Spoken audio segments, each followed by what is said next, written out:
Right, we're back for another episode of Snake and Banter. Today is a return guest. I don't know how many times Yanko's been on the show. It's got to be at least 2 or 3 times, though. It's been on quite a few. It's done quite a few, right? Yeah, I think a couple, at least, at this point. I mean, you guys have been doing it for a while, too. We've done quite a few. I will say as well, I'll make the obvious joke. It's a blast major, so Yanko's at home watching with the rest of us. Yeah, you can count on that. You can put your money on that for sure. Okay. Obviously, Yanko, we always have the guest start first. So what's good at the moment? What's good in CS?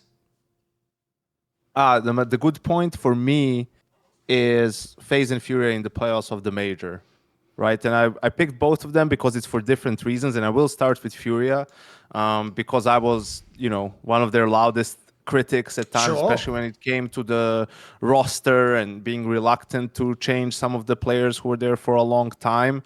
And then they did something, finally, that was shocking, right? With the addition of Molodoy and then Yekindar as well. And, initially it was just shock that you felt because Fallen is now going to become an IGL and a rifler for the, not the first time ever in his career, but the first time in a very long time. They're bringing in an unproven, rookie who sure shows flashes and shows talent, but never competed against tier 1. And you're bringing Yekindar too, who the joke was like there to be his translator after the stint that he has had in Team Liquid. Like, his stock has never been lower, really. But they were exciting, man. They were exciting in Astana when we did that tournament. Dallas didn't go so well, but once you take into context the travel that they had to endure, you can cut them some slack there. And now they're in the playoffs of a major for the first time since Rio, which was 3 years ago. So can't argue with the results. They were undefeated in stage 3 too. And just most importantly, they are actually entertaining to watch. They're the first Brazilian team in ages that's entertaining to watch. Like, there's 5 Brazilian teams. You have FURIA, MIBR, Pain, Legacy, and I'm missing one more team that, take turns at these Imperial sometimes that show up at these tournaments, right? That no one does. You forgot Pain. Yeah, they no one. Yeah, and no one does anything significant, really, right? And they all play the same. They're not going to do anything, right? But FURIA has finally been exciting to watch, and you can't dispute that it paid off, right? The big gamble, yes.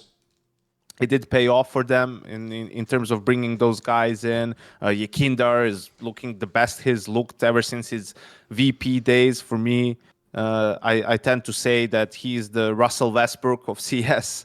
You live by him, you die by him with his play style and everything, but he's been really on point at the major for FURIA, and also bringing in 2 aggressive players like Molodoy and Yekindar really frees up the map and creates a lot of space for Serato and Yuri to sort of do their lurky style where they really excel at. Yuri was someone that I felt was really struggling for a while, kind of became the liability for that team, but now that things make more sense role-wise as well in the team, he's been playing much better too. So that was my first good point for FURIA, and the second one has to be FaZe. I mean, I was low-key hoping that things would work out and that they would make the playoffs because, man, it's just such a cool storyline. I think for anyone who's just a viewer, an enjoyer of CS, seeing FaZe at this stage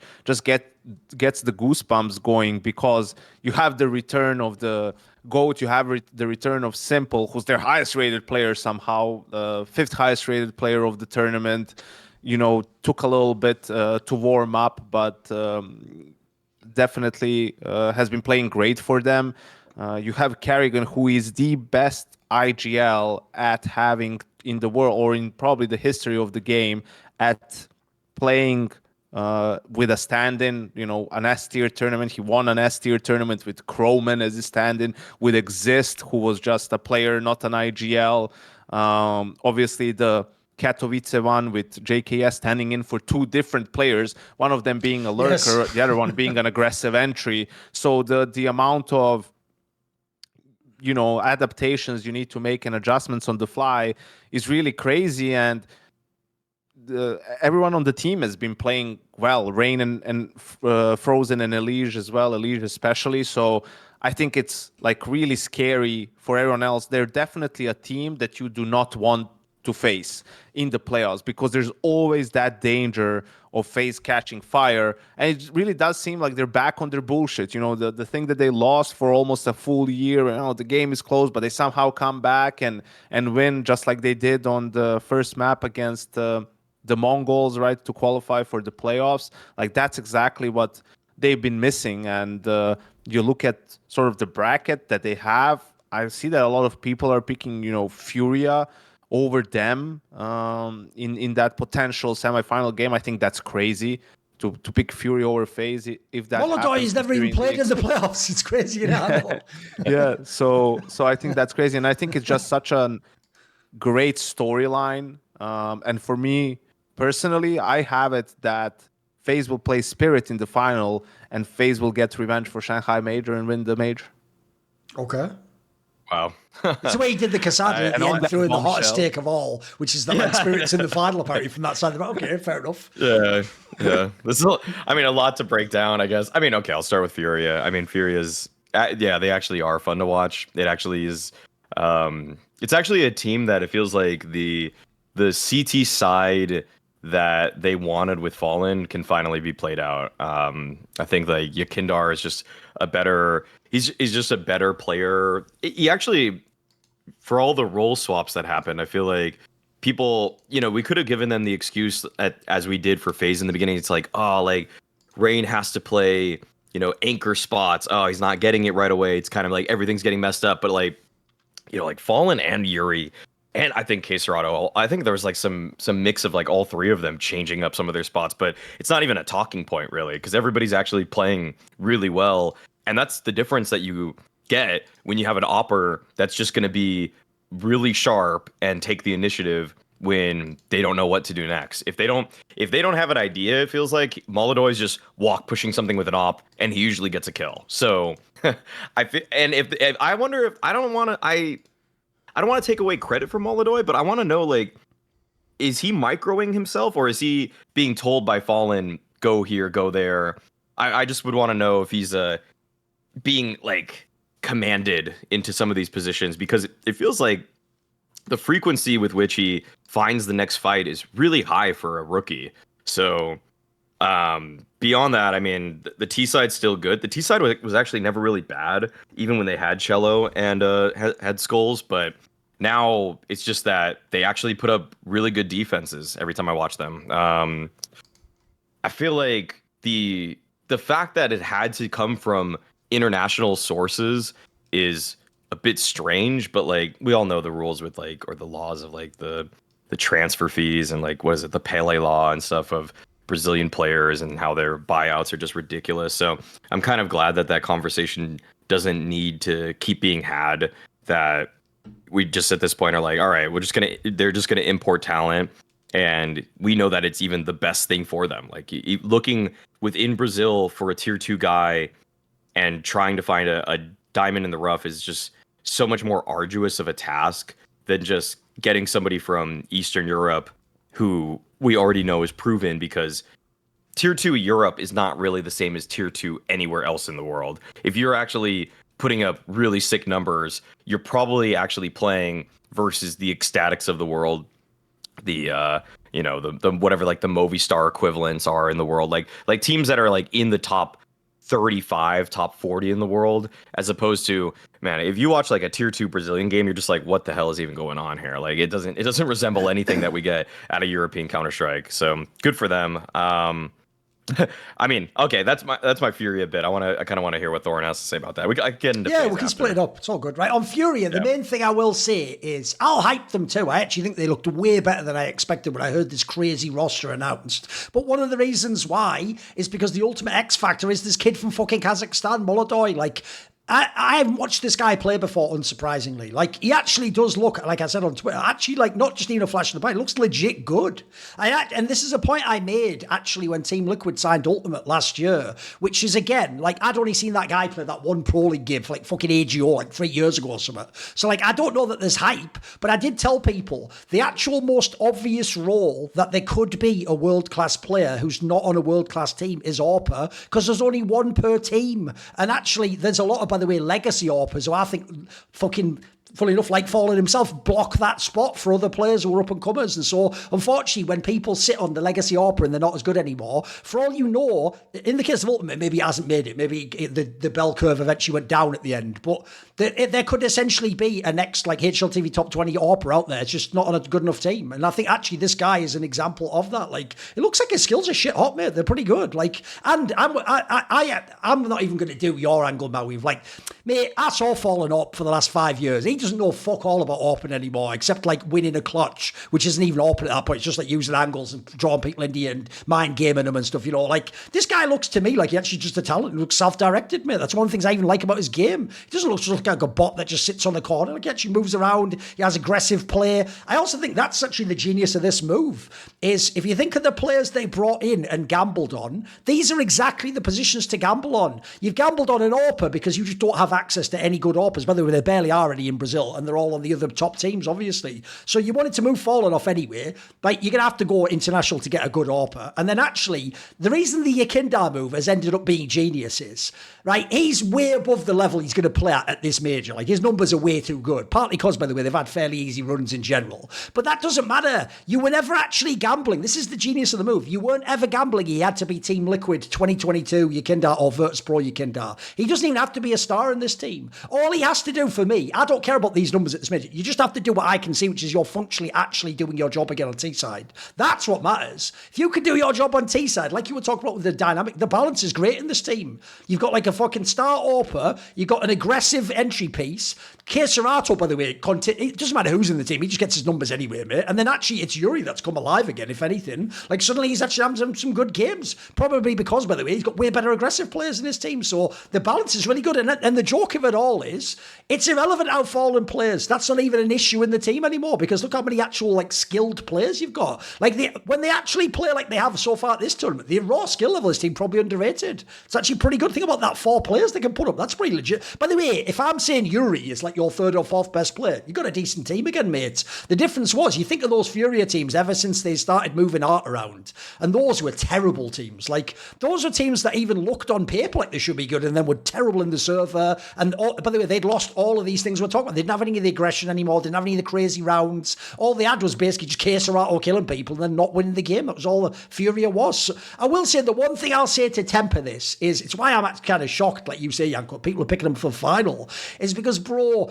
I wouldn't blame this Molodai guy at all if he has a bad game in the playoffs. It's your first, I mean, he barely played any tier 1 events, never mind fucking majors. Like, that's going to be a lot of pressure. And then also, I do think if you look at these last events they played, the PGL, I agree with you for the Dallas one, that was like a crazy travel schedule. The PGL and then this tournament, basically, they've like gone back and forth with Gamer Legion. It's not a bad level. They've lost to the Mongols both times. I don't actually think if they play top teams, they're going to win in the BO3. So I actually think top 8's already good. I agree with Yanko is a good point. This is already enough. By the way, on paper, you can still make the semis because you're playing Pain. I think to make the semis of this major is beyond anything they could dream of. And everyone should just be happy and glad that they're actually going to be good again. Because I think if you normalise it, like if you look at the numbers right now, by the way, they're impossible. There's zero chance this team can maintain these numbers. But if you actually look forwards for the future, I could see a world where this is like the 10th or 11th best team. That's plausible. That looks like where they could slot in. And also, by the way, that's actually where people like Fallen, when you don't have to have an individual game,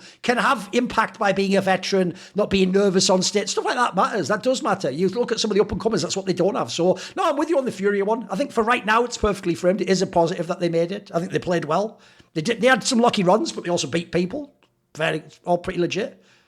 I mean, the Mongols and Aurora, those are their 2 direct contenders for that playoff spot in a way. And sure, it was a best of 1, so maybe that helped a little bit, but they got it done. Yeah, but even then, Yanko, if you think about FURIA before they got this lineup, they also had no map pool left. They had about like 1.5 maps they could fucking play. It was outrageous. I actually think the only reason the last FURIA even survived is because they used to fucking ban Edge and so many teams played it. That's about it. Like this team looks way better across a variety of maps. What about FaZe then, Maui? Hit us with the FaZe points. Yeah.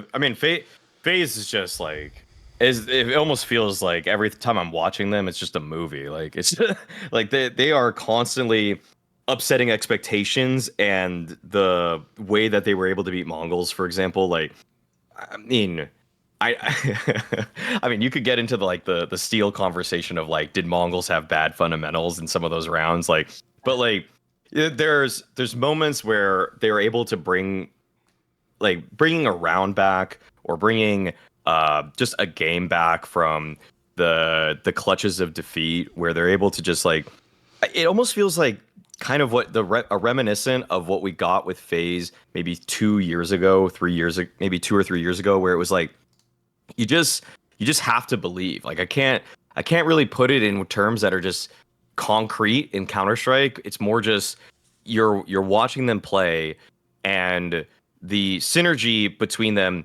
isn't stellar, but the critical kills that need to be gotten, there's just somebody that always gets them.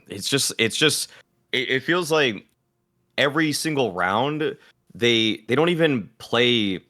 If we want to talk about fundamentals or anything like that, like they don't even have the greatest fundamentals. Like they're not playing off of each other all that often.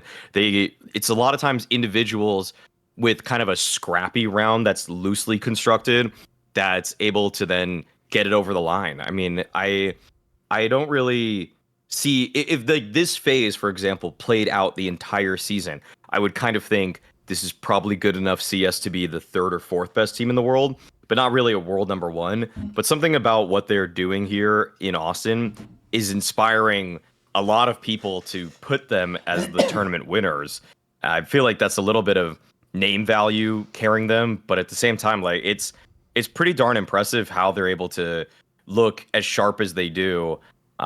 They obviously had a hard time though in the previous stage, but then the bounce back was like, okay, how did you power up from stage 2 to stage 3? And now we all know that in an arena, this is not like, if anything, they're going to stay at this level, maybe even get a little bit better, whereas every other team will depreciate. Even though your question was rhetorical, the answer is, those were the first official matches that 5-man lineup had ever played in Counter-Strike. Like, this is how I know that it's the other way around. People actually, like, hate on people like s1mple. They expected him to walk into the first game and just be 2021 s1mple. Like, what? Like, bro, that's not even a reasonable expectation. So I think, actually, if you look, they have powered up, but as they've gotten more experience and as they've played, like, hard games, tricky games, figuring out their veto as they go, like, you can see all they're like figuring it. This is why the Carrigan angle from Yanko is very apt. Like, this guy clearly just has, here's what I think people never get. It's not that like he sits down and says something magical to the player and it makes the player, but I think what he's able to do, Yanko, is like, he must be like the ultimate triage surgeon, where it's like he can figure out what's the most important thing though to focus on in this second. Like, so you always see it in the map pool when he has a stand-in. He doesn't go like, let's switch to this. It's more like you just figure out like a cynical, like, right, I can play these 3 maps. I'm going to get to those wherever possible. Right. In this case, you notice how he's even doing it differently with stand-ins. In this case, one of his stand-ins is a fucking Star Orper. Then I'm going to set you up. Then I'm going to give you a lot of freedom. I'm going to tell you even in a bad game, I want you to play that again. If he brings the guy in like the Chroman type guy, that's more cynical. That'll be like, just do this job here, JKS. Like, you're not Robs, but just do this and we'll make the rest work. Like, that's the genius of Carrigan. And by the way, you're seeing it play out again. And it's funny because these two narratives, fans think when they don't work, that these are just wrestling narratives. Like the idea FaZe is clutch in playoffs and the idea Carrigan's good with stand. We've just seen them play out too many times now, guys. Like, if they'd have done this once or twice, fair enough. They've done it like fucking way more times than it should even be possible. And I think to talk about what you're saying, Maui, I agree. It was never that FaZe had like the best chemistry, as in like we all rotate perfectly and play off and look at the crossfire. No, it's more like almost every player of the team could be relied on, that like if we're in a tough game, you'll just get that like one mid-round kill that changes the round. Like instead of us being in the 4v2, it's a 3v3 now, and suddenly it's on and we can go for the round.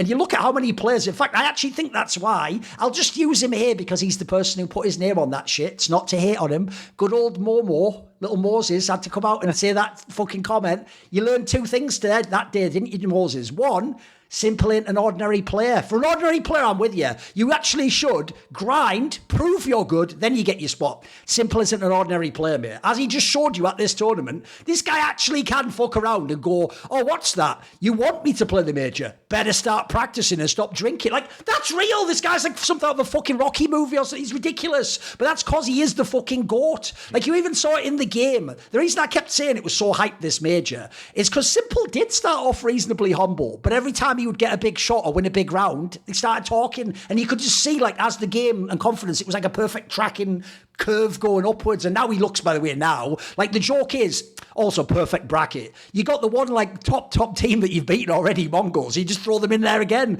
By the way, those guys looked instantly like they went back to being little kids and they were just getting murked by this guy. Like, it was ridiculous. After he was 0-6, he was like 32-16 or so after that, which was like throwback to old s1mple. The reason, by the way, I actually had the opposite take to Moz. I thought this was a great move and the best gamble is because, one, the Brokey FaZe would have never done anything at this major. Bro, they would have probably got bounced in that first Swiss. Not just because of Brokey, but because they didn't have what... Like, the reason the s1mple pickup is genius is... Brokey was a poor man s1mple anyway. A super aggressive combat AWP who tries to make all the hype plays and all the mid-round pushes. Like, s1mple's already the best at that. That was always the shit. And look, I didn't even expect he'd be this good. Like, I told you, he only has to be, like, I don't know, 10th or some best player in the tournament. He's actually, like, 5th ranked in all the fucking stats and everything. Like, it's actually insane. Basically, it's all the GOATs and Molodoi with him. That's like what the top of the league was, basically. So I think he's done fabulous. He looks awesome. And crucially, Carrigan has played around him. They've given him maximum impact for his game. Then you add in, Frozen was already really good anyway. He's the only person who never shit the bed. He looks fucking amazing now they've got this guy there. Like, he does get every trade frag that's on the screen. It's nuts. You can't stop this guy. And then people forget, this is why the whole phase got worse because they had Elige.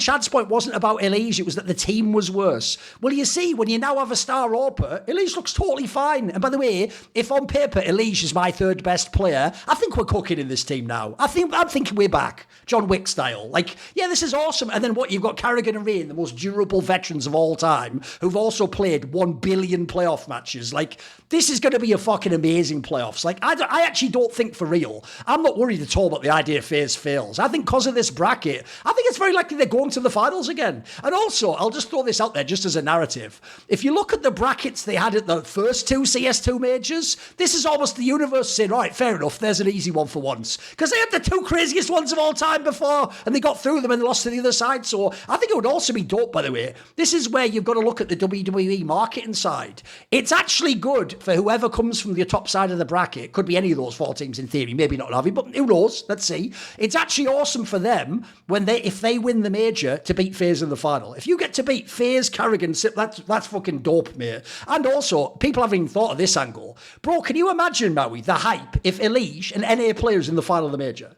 That wasn't even on the table for anyone before. Basically, It was only when Twists was in squads anyone even thought that was possible. That would be so. People haven't even thought how dope that narrative is. So, and lastly, if you saw the stats, they have the best T-side win rate. This is actually, listen, I'm with you. I wouldn't now go too crazy and be like, if they play out this roster next season, they're going to be number 1. No, you're going a bit too silly there. Also, I need to see them without the FaZe fact. I want to see them in the fucking Swiss stage of a PGL where you're playing Gamer Legion in the second match. Like, let me see if they get up for that game and do all the crazy kills. But I'll tell you what, it's cool though that they're back though, because I do think the reason why this was everyone's favourite team wasn't really that they were number 1. It's that they always made the game awesome in the playoffs, and crucially, you make the other team play the game. So I always say they remind me of VP. You have to beat these motherfuckers. They'll never just go there, you win, I guess, because you're better. It's like, no, let's see if you're actually better in this game. You might be better overall, but you have to win this match off me. So I think they've got that already. And by the way, when you look at that bracket, I bet this is going to bring the old, like, s1mple ego out, mate. He's going to win. He's going to want to win all these playoff games and be in the final. And when they get to the final, listen, this will probably be copium. They will all say all the shit they say in interviews now. Like, we can win this as well. It's like, well, you got to believe that when you're in the final. But I don't know if you can. Though. I'd like to believe it. There's too much aura around FaZe, like, winning the major, right? Like, we talked about revenge for Shanghai, but what about the last NA major, right? In Boston, Cloud9, out of nowhere, beating FaZe, beating Rain and Carrigan in the final, where was never supposed to happen. Yep. FaZe was a massive favorite, and now for them to get redemption all these years later, having Elige on the line, there's so much going on. In terms of them. Oh, by the way, it also looks like they're going to be a crowd favourite too, mate. The NA crowd fucks with FaZe, for sure. That it? Yeah, pretty good. Yeah, It's a good first point. I could get into my I could get into my good point. Yeah. Mine is we already talked about Furia. Why not the other Brazilian team? I've been really high on the moves for Pain in the last 6 months. It didn't really lead anywhere. I felt like Davideus was a really suitable replacement for Lux as an individual. I mean, I don't think everybody was really watching Red Knid's games all too often, but pretty much purely because they had Henny, who's kind of been one of my favorite oppers ever. I was watching them a little bit more, and really the best player on that team was Davideus. And now with Pain, I'd say he had a little bit of a dip this season, but he's been looking pretty darn legit. I mean, I feel like the skill once a series, maybe twice a series, you'll just see a moment where it's just like, okay, that's just pure skill that he wins around for Pain. But he doesn't play dumb CS either. He's not just like pushing until he dies. Like he's not trying to emulate Yakindar almost ever. He's more like he's just a lot more tempered in terms of the way that he's aggressive. And also the DGT move is just fantastic. I mean, I think from 9Z, it was pretty clear that this guy was also one of their best players. I always felt like he got lumped in with that team, but I mean, as a kind of a late round sort of like anchor extremity guy, he's been really sharp for them too. And it's another one that's kind of strange because I think people just sort of group the LatAm teams together and just kind of like, okay, you know, they're all practically Brazilian, but it's like you wouldn't really say the same thing if a full Danish roster decides to incorporate a German guy. And I feel like this is being overlooked slightly just because we're not as familiar with the region and who's actually, I mean, it's just that I think we're so used to just saying South America and just grouping them all together. But in reality, like this team is really interesting to me because it is kind of a firepower effort for South American Counter-Strike because the key detail a lot of people have not really picked up on is that DGT didn't speak Portuguese before. Like he wasn't even speaking this language when he was playing on 9Z. They were speaking Spanish. So this is the first time that he's speaking Portuguese with a roster. And in the interviews, they say he doesn't even really speak Portuguese that well. So this is almost just Pain working off of fumes right now and just kind of hoping off of natural Counter-Strike instinct that they are going to be good enough to make it to these, like, you know, to the playoffs of the major. And so I think that's just incredibly, I think that just shows that the wealth of talent on this roster is really damn high.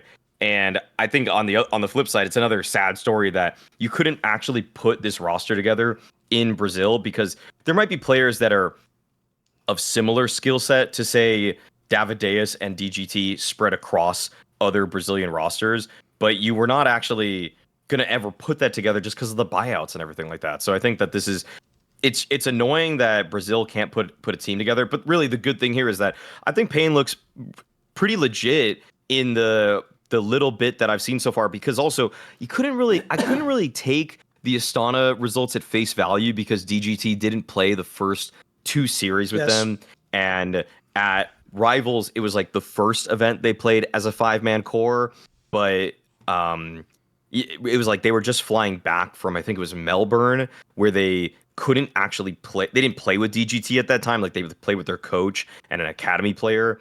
And so in the span of really 3 events, I would even say 2.5 events, they've already made it to the major playoffs. Like that to me is a pretty crazy underdog story. And I also just like that it's not some like random, like one of the underdog teams we get in the playoffs. I would even say the only really big underdog team we got in the major playoffs is a team where there's at least continuity with what we've seen in the past from this team. Whereas before, like, I mean, I don't even want to get into Paris. Like, I feel like 3 or 4 of the teams in that playoff bracket were just like, who the hell, like, where the hell did these guys come from other than like the depths of tier 2 CS? So I think that Pain is just like one of the best underdog stories we could have gotten to make it this deep in the major. I mean, I'll get into Pain in one of my later points as well. They'll be a part of that, but I hate that they're in the playoffs. But someone had to get into the playoffs. Sure. I think they're just like the DGT change is not going to be big enough of a change for them to be relevant.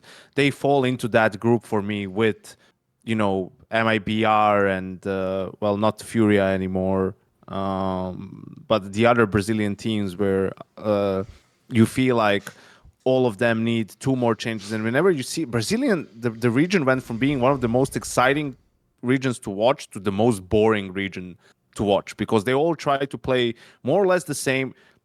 You don't have the players to beat some of these like tier 1 teams, and you're not trying to play in a slightly different way. Like I could give props to Ash, for example, during Shanghai and their run. He knew he had rookie players, so they didn't play too much default on their T side. He played more execute heavy, so he takes the decision making sort of out of their hands and just lets them run around, shoot, trade, use utility well, and all of that stuff. And you don't see that from these teams. I mean, yeah, it's good for Pain, obviously good for them that they made the playoffs, but I don't think this is necessarily a result that we'll see Pain make playoffs of, whatever is Cologne and some of the other tournaments that we have post the player break. It's just one of these teams that I think a lot of the players are overrated on that team. And I know this is now again going to be, and I know Duncan has a lot of experience with this. If you call someone overrated,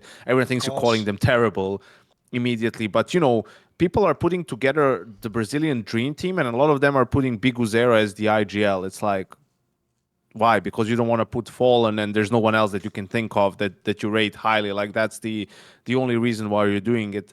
They've been talking about Snow as some like prodigy, the next coming of I don't know who exactly. I mean, he's all right, I guess, but he's nowhere near the type of a player, or hasn't shown that he can evolve into a player that whatever K Serato or even Yuri is. So a lot of the guys on that team, it's like, yes, they will beat a good team here and there. They will make playoffs maybe every now and again. And sure, a lot of the tournaments that they played were with stand-ins and everything, which is their fault in a way that they couldn't sort out their roster earlier. But yeah, I don't see them necessarily elevating themselves into the top 8 or top 10 or anything along those lines.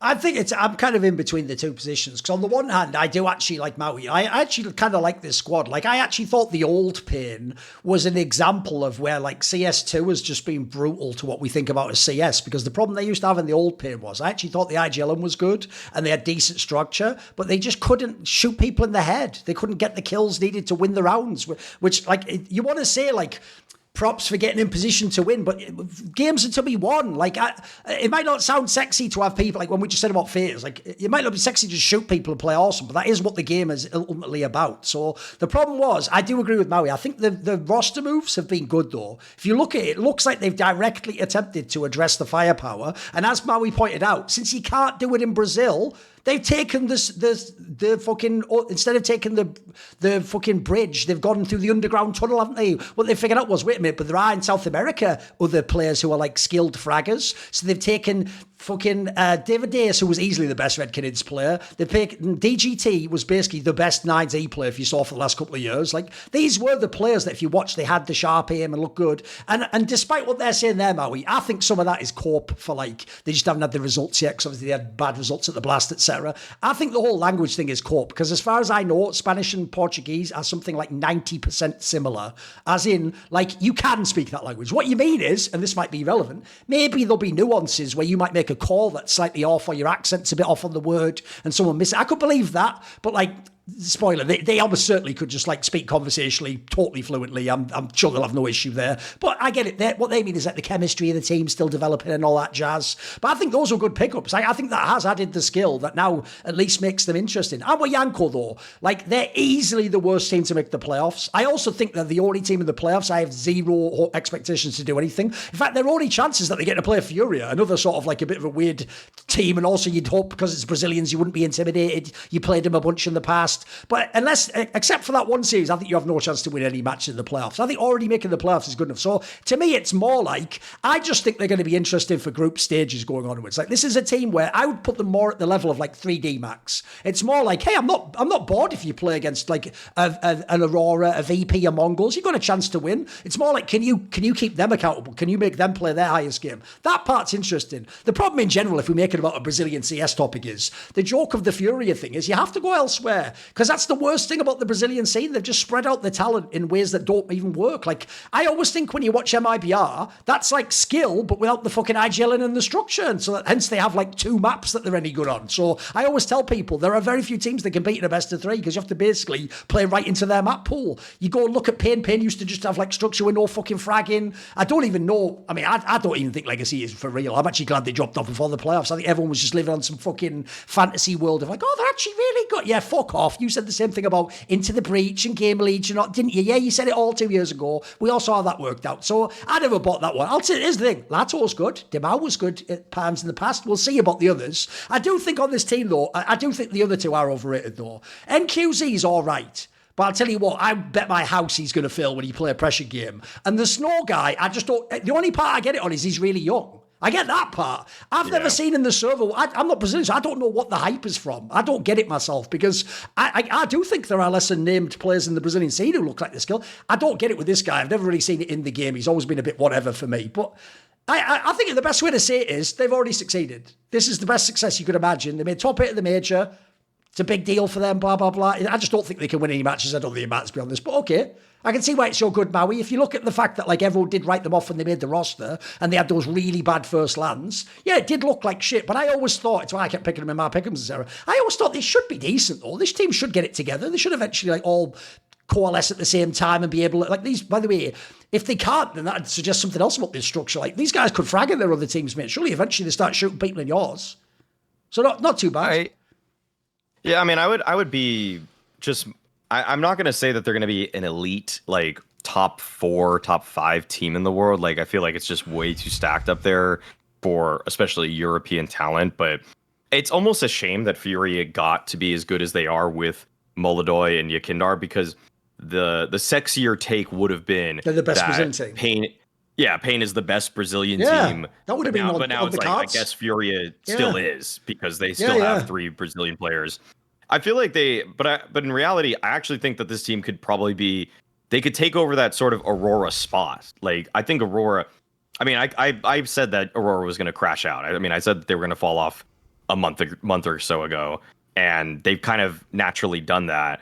I really don't see why Pain can't just kind of be hovering around that top 8 position, ready to... Yeah, I mean, the thing with the Cologne playoffs is that it's obviously 6 teams, so we kind of know around what like the top 5-ish teams are right now, maybe even 6 with FaZe, and I don't really see them getting into there, but they're going to be... To me, they're like a top 8 contender for sure, every single time.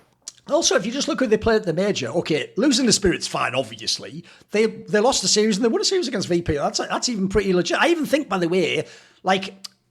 Here's the thing, on paper I'd rather have a VP in the playoffs. They at least had some chance to do something. They had more experienced players. But I also like that they punished fucking VP too. And just caught him with a fucking pants down on the 3rd map and got it over the line. I think that's good too. I think they've shown they can mix it up with the teams. Like I say, I just want some interest level, because I'm with you. I found Brazilian CS pretty boring the last year or so. Yeah, I mean, the thing is that the Snow conversation is probably the biggest issue with this team, because with all 4 of the other players, I see them being pretty darn good per role. But Snow is the guy that, yes, like a lot of Brazilians and people, I don't know, that even watch that kind of CS, like they hyped him up to this degree that... And also there was a bidding war between Wildcard and Pain to get Snow on the roster. And I guess Pain outbid Wildcard or something. But like... that's just never manifested whatsoever. Like, I've never really even seen the glimpses of a great Snow round, because the glimpses of a great Snow round is kind of like what Yimpat does every 3rd round. You know, it's not really all that special. Well, I'll tell you, Maui, what isn't overhyped, and that is Turtle Beach and their excellent headphones and peripherals, like this Stealth 700 here, for example. Because... whether you can understand Portuguese or not, you'll be hearing it crystal clear in these headphones. They're excellent. And actually, I've tried lots of the variety of headphones over the years. I always tended towards the audiophile, end of the spectrum on that one. But I actually say one of the reasons I always stayed away from gaming headsets in the past is I found gaming headsets were typically really bad build quality, and either the sound was all right and the mic was really good, or the sound was really good and the mic was terrible. This has none of those problems. The sound is really good. The mic is excellent, by the way, and has that like thing where you can put it up at the side. It also has like AI tech in there, by the way, that can like fix your sound quality as you're talking, basically. It has like this feature where you can plug into multiple devices, and with a button you can switch between them, so you can have like take a phone call while you're on the PC, you can be on your Xbox and play some music in the background, you can be cooking and listen to a podcast, which is awesome. It's also got like really good battery life. The battery life lasts fucking forever, and basically like has a really quick recharge function too, in case you've only got like 20 minutes to charge, and you can still get like enough time to commute or go to the library or whatever it is, go to the gym, whatever you want to use it for. Also, interesting detail, Turtle Beach doesn't just make headsets. They actually have all sorts of peripherals. They have mice, keyboards. They actually bought that company Rockhat for the mice. They make like flight sticks and driving wheels, all the jazz you can imagine. And actually our code, as seen on screen, applies to everything on the website. So head to turtlebeach.com and use code CSGO for 10% off your entire order of anything off the website. That's 10% off your order at turtlebeach.com with promo code CSGO. After you purchase, they'll ask you where you heard about those.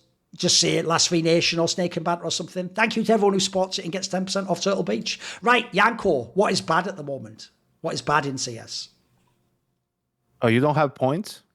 I forgot about that. Oh, right, you're right. I didn't do my point. You're right, actually. I hadn't thought of that. Yeah, that's a good point. I hadn't thought of that. All right, I'll tell you, my good one is an obvious one, but I'll throw it out there because I actually want to talk about this more with you guys and see where you go on this one.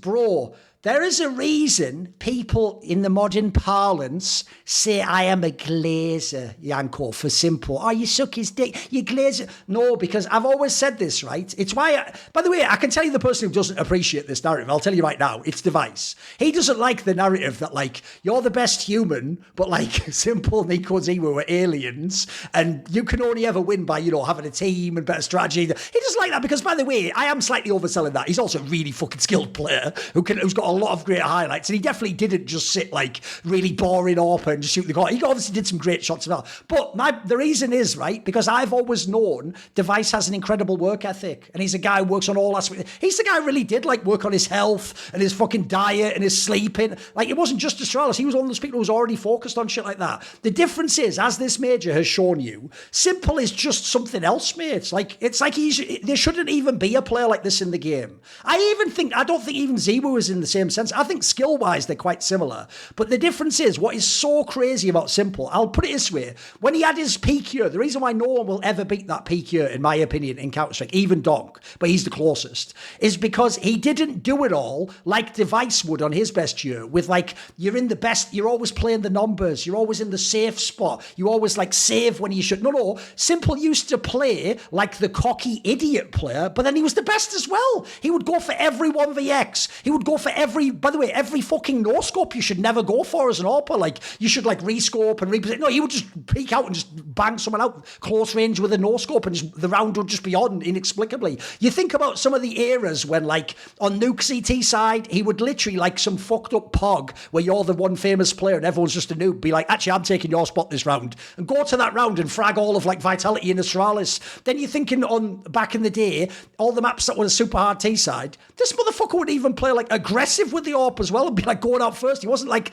the guy, if you think about Brokey at the end of FaZe, where he's the last every time on T side and he's only going to take the trade shot. This guy would go in second with the AWP and just run in and start shooting people. So I don't think people get it. It's not about whether s1mple can be at his peak or not. The reason why it's so good, in my opinion, this player is back, is because like what he brings to the game is just sick. It's just like his actual impact is crazy. And you can see as well, it isn't, even though we made it as a joke originally, the whole like cultural impact thing, he does have impossible cultural impact. Like, I can tell you, I know people who only follow CS occasionally for majors, who are like League people or Call of Duty or StarCraft. Even they, by the way, are the ones messaging, hey, I've seen s1mple's back. Like, what's going on? He's literally box office. Probably the biggest box office player Counter-Strike will ever see. And then lastly, just throw it out there, as you saw on Twitter, There's something about this guy. If you don't know, guys, he isn't sitting down like Conor McGregor or Muhammad Ali and figuring out some crazy aura swag. Like they just come out naturally. Like that thing where he was just like, they were like, s1mple called us bots. He replied like, fucking bots. Like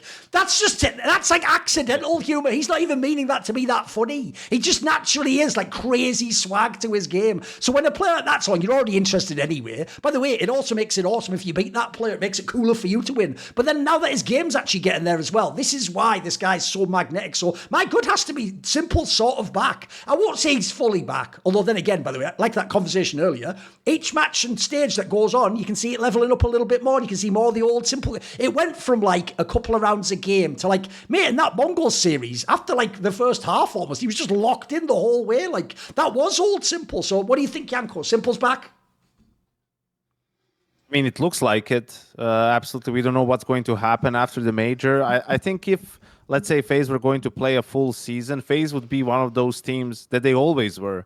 They would be capable of losing out in groups, but they would also be capable of going on a run and winning a tournament. And I think for me, always, when people talk about that versus always being top 4, you know, but maybe not winning ever, or maybe winning one tournament a year, I mean, I would much rather win more tournaments, but then have more bad results too, like have more volatility, because you're in it to win it. Like that's the only thing that matters, lifting trophies. Yes. But for s1mple, yeah, absolutely. And I think there's also that sort of a fear factor in everyone, because s1mple plays in a way that, as you said, isn't always the safest, isn't always the highest percentages. He just sends it, you know, sometimes. And then the psychological effect of that working for him and you losing around, and now especially in MR12, like you get reset because s1mple was on his bullshit and won around with a saved op, right? And won a 1v2 clutch in the end, but doing some crazy no scope. And then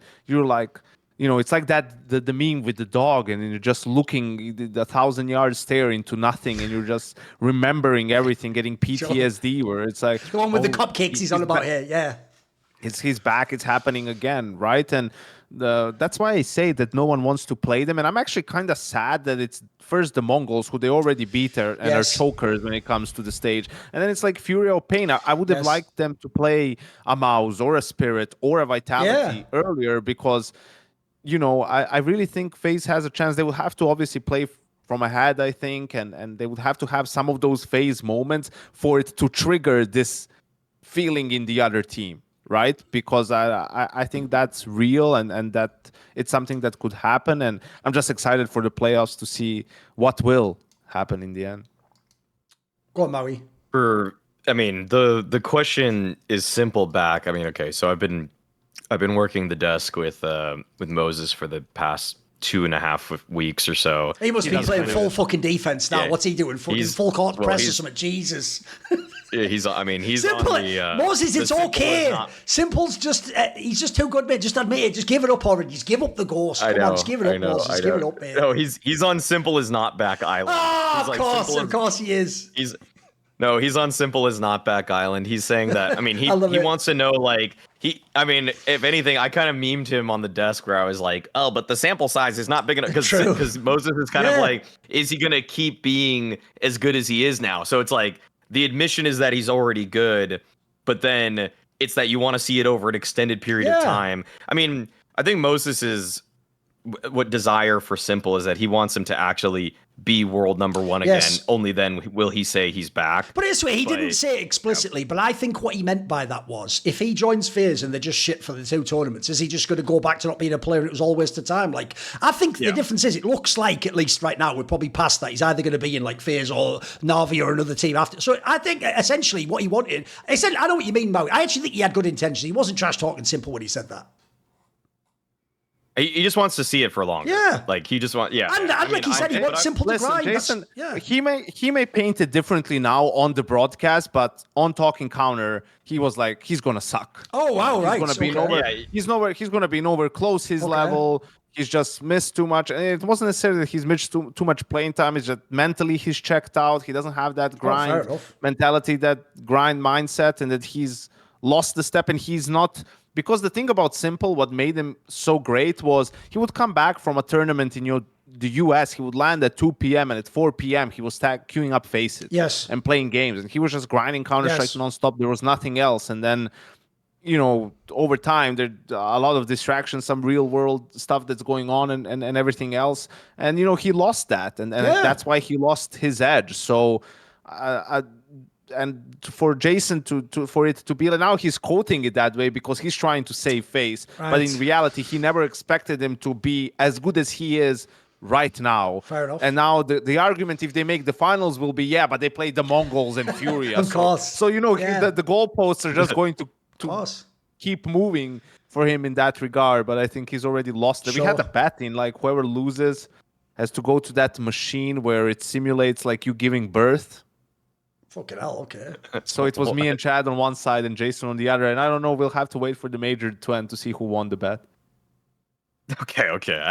I don't know what are the. I don't even know what that machine even is. I don't know. But either way, someone suggested, I think, on our Discord. I don't know. Okay. Either way. I think. I mean, for me, s1mple's back because if you're already getting, I mean, to me, s1mple's #1 GOAT conversation, like where it stands and everything like that, was never really about just being statistically the highest rated player or you know, playing the highest percentage play all the time. What made him so fantastic to watch is that he was doing stuff where if you're ever in a lobby and you just know you're better than everybody, you just start doing shit that you know you shouldn't do. You just start smurfing on them. You start aggressively pushing just because you know you're going to hit the shot, they're going to miss. The guy that's supposed to kill you after is not going to kill you in time for you to kill him successively. So s1mple still trying to do that against the best players in the world, and he's succeeding at it. So it's like, it's already a spectacle to watch in that itself. And also, I know that people want to move away from this, mostly ZywOo fans, but I don't care, whatever. We're going to mention them again. If you're getting the highest viewership by far, like when I looked at it earlier, it was on ES charts, it was 3 of the 5 most watched games at this major were all FaZe Clan games. And it's not even for elimination, you know, it's just people just want to watch them play. Like the most watched game was Falcons MIBR, expectedly, because that was the highest tension point, because we knew that Falcons were on the risk of elimination, and then they ended up getting eliminated. So you got to see the whole effect of it. But with FaZe, people just want to tune in for s1mple. Like and they want to see him because he still plays like that. So yes, he's back. Like the fans have spoken with their eyeballs. They know he's back. They see that he's back. If he just crashed out in the first games at Dallas and never recovered with like a 0.9 rating or something like that, he wouldn't be back. Like, but he's playing at a level that's good enough now where sure, a couple guys might have a higher number than him on a website, but in terms of pure entertainment, he gives that and it's successful. So I don't know what else you can ask for. By the way, I'll tell you someone else who hasn't been roasted, but he definitely fucking should be.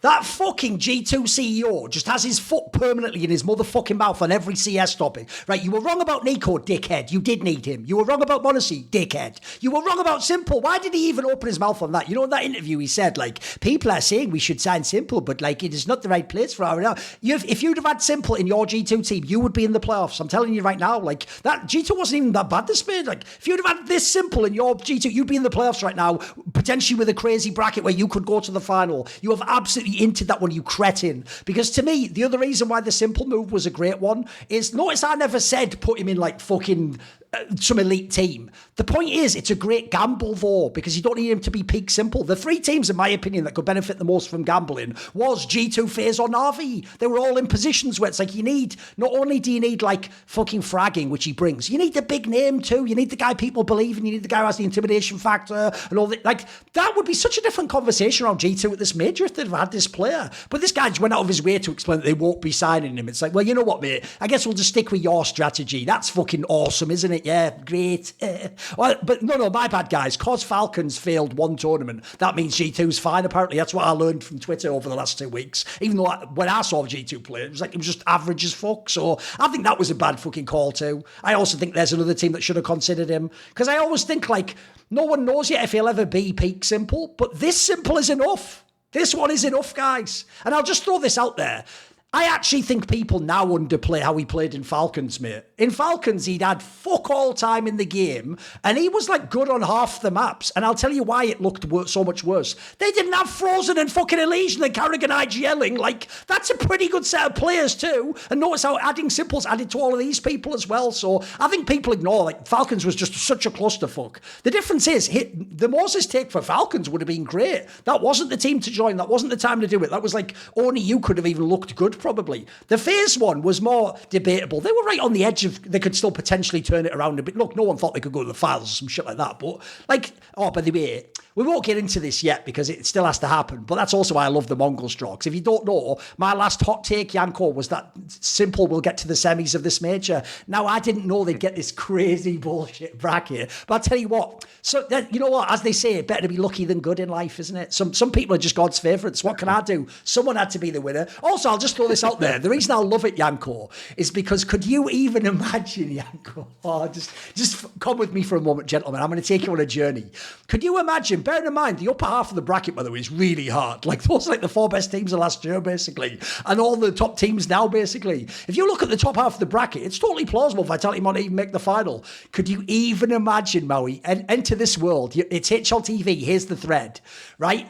Vitality, let's just say they lose in the semis. Let's say they lose to Spirit, or maybe Mouse miraculously beats them, right? If s1mple makes the final over Ziwu, every Ziwu fan will use the argument they've all been against since the Blast Paris Major, that it doesn't matter who you play in the playoffs, you just have to beat, you can only beat who's in front of you. They will all go, yeah, but the playoff bracket was shit. It's like, that's what your fucking major was based off, you rats, you absolute. So the second I even saw that, I was like, oh, baby, the narratives are just coming together like a motherfucker. But we'll see. And also, by the way, here's another reason to tie back into my point about this being good that s1mple's back. Bro, if you are Vitality and you are Ziwu, you should want FaZe to be in the final and beat you, mate. That's going to make your major super legit. Imagine winning a world championship in the final against s1mple and FaZe. Like, and also the viewership will be fucking nuts if that happens. Like, if you have FaZe versus Vitality final, be it buckle up, all Spirit, like, it'll be fucking unbelievable numbers. Well, that you could break the record with that if you have the right game going. And also, you think again of how hype works. Imagine, just for a second, we get a final of FaZe. They don't even have to win. If there's even like a half where they get cooking and people are, oh my God, s1mple versus like Duncan, whatever, like that would just get people joining the stream, mate. You will just get, that's how you break those numbers. You have to have something special happen, Right, now let's move on to the bad. You all right, Yanko? I didn't do my good part. What's bad? I think for me, it's the Falcons at the major. It has to be. Come on, it has to be. Obviously, it's bad. I think also some of the conversations around it are bad. But first and foremost, just their performance at the major, obviously unacceptable for a team that positioned themselves as the second best in the world behind Vitality. With this roster, they've only lost to Vitality and then the one time to Maus in a seeding match. You're coming into the major, you're starting in stage 2 as well, which is allegedly the weaker stage to start in, and then you end up losing to Bait, Linvision, and MIBR in the end, out of all things, to get eliminated. And for a team that had championship aspirations, obviously it's horrible, but I think when I say some of the conversations, it's like, I guess it's normal nowadays, especially on the internet. People are just trying to sort of emotionally vent and get, satisfaction or point fingers and look for people to blame. For me personally, I think it's ridiculous to blame the coaching staff, right? And to blame the staff behind the team for their failure, because you look at guys like both Zonek as a coach, but Lars as sort of the performance guy. I mean, whoever you talk to that was a part of the teams that has worked with him, they have nothing but praise for his and his staff's ability to sort of create that culture, to create a bond between teammates. And, he did it in Astralis with that lineup and then the full Danish lineup. Then also, in Vitality with the international lineup. And now he came over to Falcons with Zonic. So and we've seen them show mental fortitude before. You know, Bucharest, they were 0-2 at PGL this year, came back, won the tournament from that point on, had games that they were able to grind out, come back into. Sure, had some tough losses too. The Melbourne final most notably comes to mind, but I think you look at the body of work as a whole, I think it's been really good. I saw someone, it was probably Kassad, who was tweeting about it, you know, and saying, "Oh yeah, if this isn't a fireable offense for Zonic, I don't know what is." It's like that's just Chad. That was Chad. Yeah, I think that's just ridiculous as well, because guys like that don't grow on trees.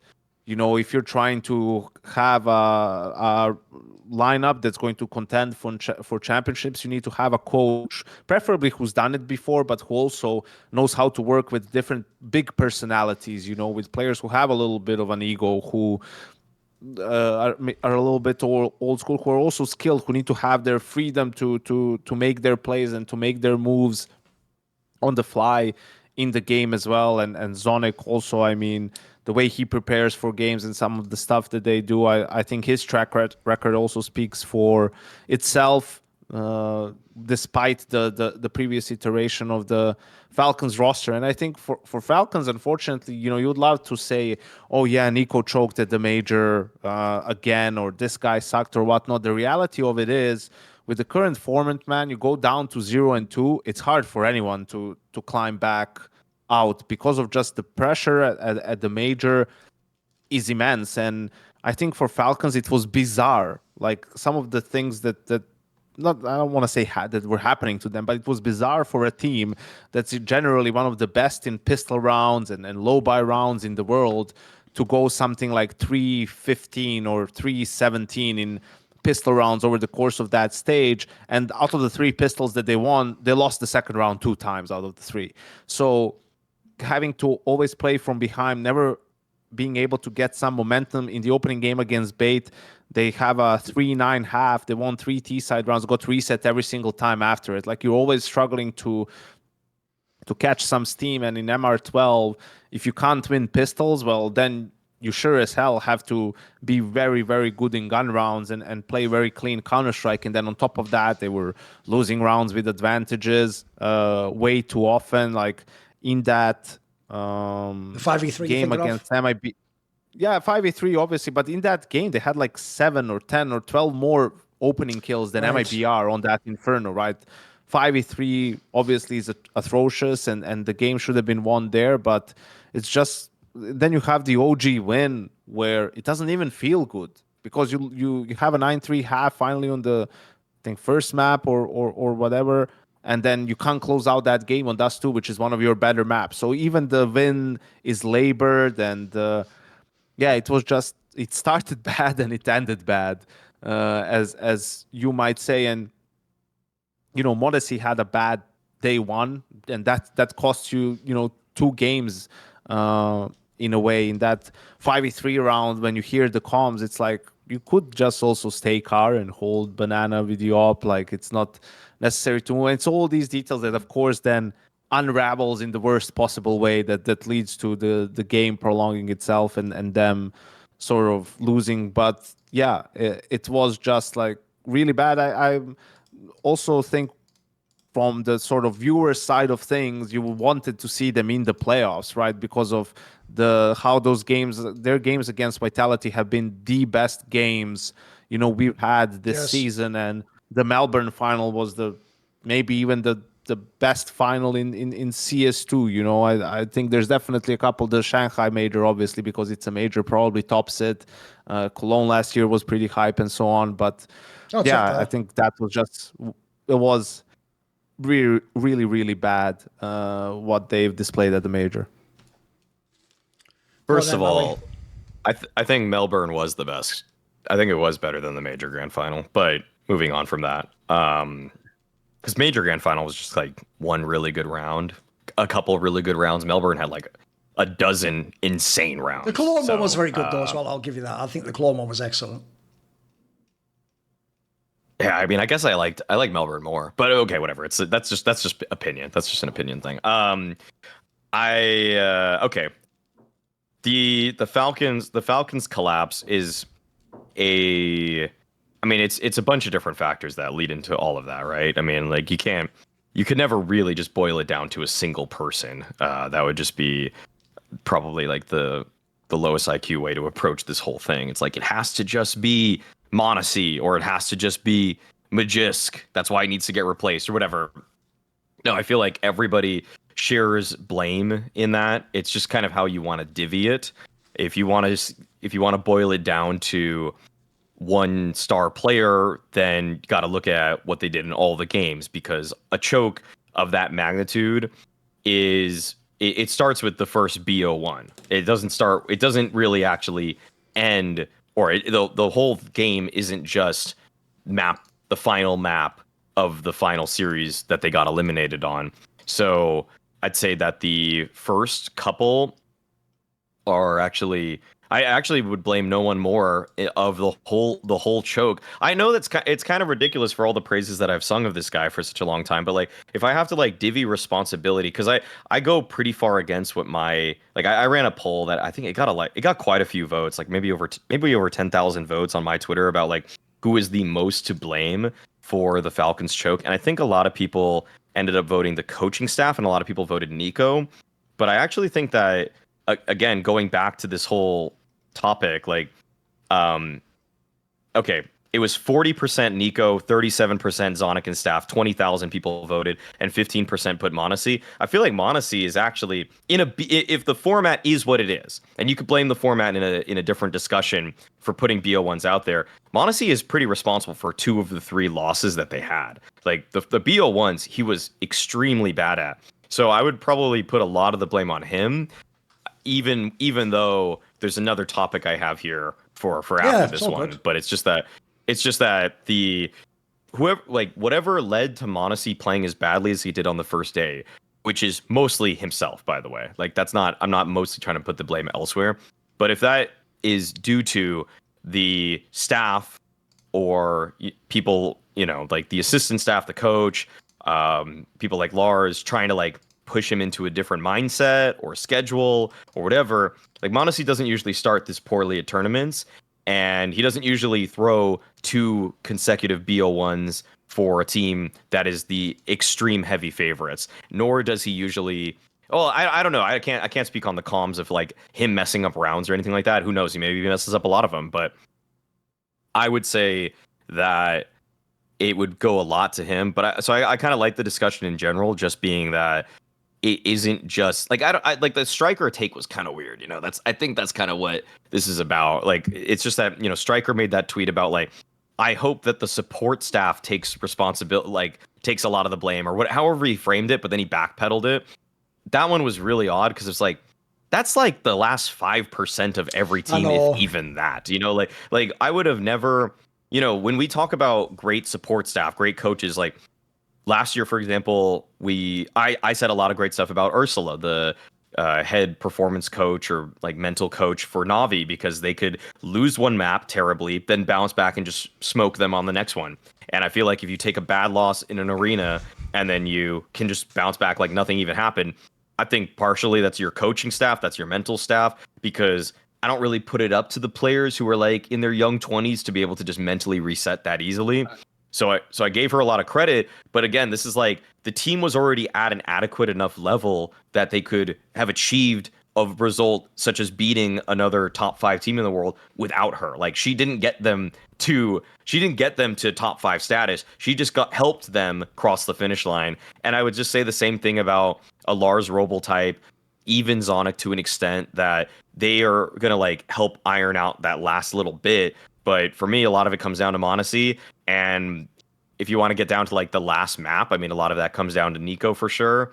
But yeah, I think the discussion, it's like, I almost just think like what, I would throw it back to Yanko. It's like, yeah, the discussion was a little awkward and obviously like too pointed in terms of directing criticism and blame. But like, I guess how would you try to assign blame, because somebody is at fault here, if not multiple parties. This is the thing, like it's such a big it's a big deal that they didn't make it out of stage 2, right? So it's a big talking point. But in reality, the answer is super boring. Like that, unfortunately, right? I wish it was more clear and apparent too. It would make for a more fun conversation.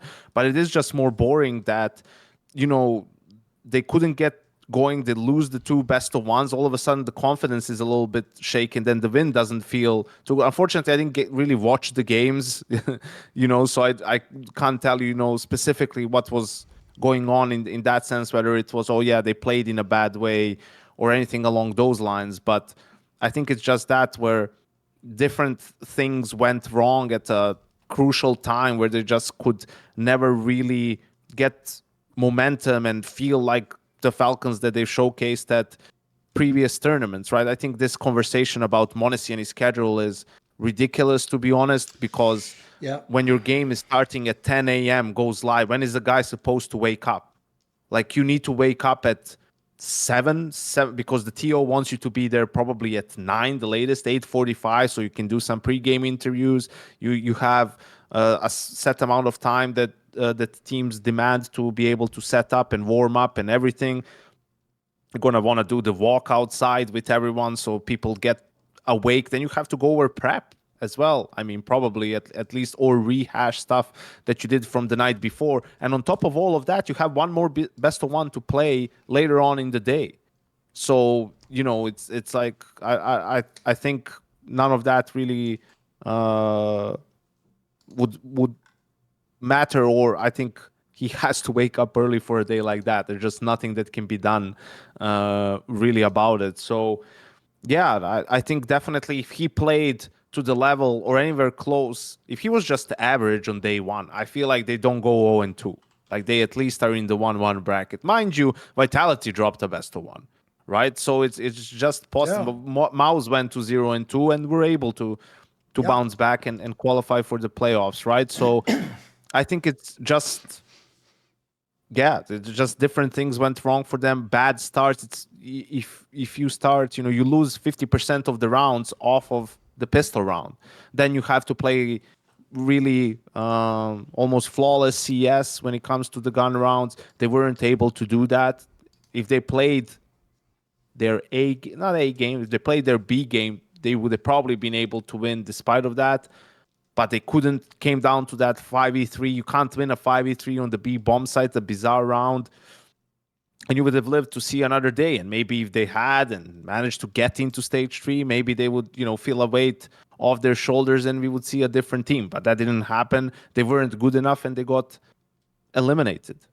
I don't think also that the fact that they'll most likely make a change after, during the player break, Kyosuke for Magus, I don't think that played a part either. I think Magus, you could see in his individual performance that he was doing fine. He was pretty good, yeah. And I think he's a pro that he's not going to, hold a grudge and now sabotage the team or anything like that. And also, here's the thing. They believed truly that they could win the major, right? And Magus isn't going to squander an opportunity like that or anyone else on the team. Like, they believed they were good enough to win the major, and you're obviously going to give it your all, even if you're on the way out, to sort of go out with a bang and get one more major trophy in your cabinet. No, I'll pick up on a bunch of these, like what you just said there, because I do think part of the clusterfuck is before we can even get to what actually happened to Falcons, you have all these crazy, enormous narratives circling around them. Like the one of the Kioskier one, the logic there goes, but because the team knew they're going to have a player change, that's why they played badly. Well, then why didn't they play badly in all the other fucking tournaments? It doesn't even make sense. First of all, when they knew MonteCristo was coming, no matter what, even if Dexter dropped a 7.0 rating, he was getting replaced by MonteCristo. He looked fucking great at that PGL. That was actually probably his best tournament in ages. If anything, that probably fired him up to actually be the guy where it's like, I want to get in another team afterwards. I think the same thing applies to Megas Cortezes. It's the other way around. If anything, you try to show out in the last tournament, so you do get picked up elsewhere, and someone remembers your last game and picks. And by the way, I do actually think Megas played fairly well relative to his level and why people weren't replaced. On the whole thing, so first of all, I don't buy that angle. Then secondly, on the whole thing about like They made Monacy wake up, but he knows best. He is a guy who stays up late at night. NiKo just said it there, you cretins. You literally have to wake up early to be a professional Counter-Strike player. That is literally a fact. And do you know why I can't handle this one the worst? You're doing the same thing as you did with Zonic, where when you don't like him, you pretend he didn't win any majors. So like he doesn't know what he's talking about. Right, Lars Robel, you're telling me, guys, doesn't understand sports psychology and performance. If you don't know, the first major, the one with Kirby, was that Finnish woman who went to ENTS. After that, it's Lars Robel. He's the one who's won all the fucking majors with Astralis. And when in Astralis, they won every fucking major and tournament, you all said, but you didn't know it was Lars Robel, that they're geniuses, that they get up early and they drink water and they have a good diet and they all exercise and they do team bonding exercises. By the way, do you think when they gather in a circle that you all think doesn't work because you saw Boros get flamed? You think they didn't do that in Astralis, you morons? Of course they did. The point is, when they did it in Astralis, because they won the game, your brain went, what the hell? I guess that's genius. Then when they lost, you went, well, that's the reason why then. You are unpacking a backpack and getting up early in the morning. I don't like to get up early in the morning and I leave my books in the backpack. Shut the fuck up, you idiot. You're just an idiot pleb that you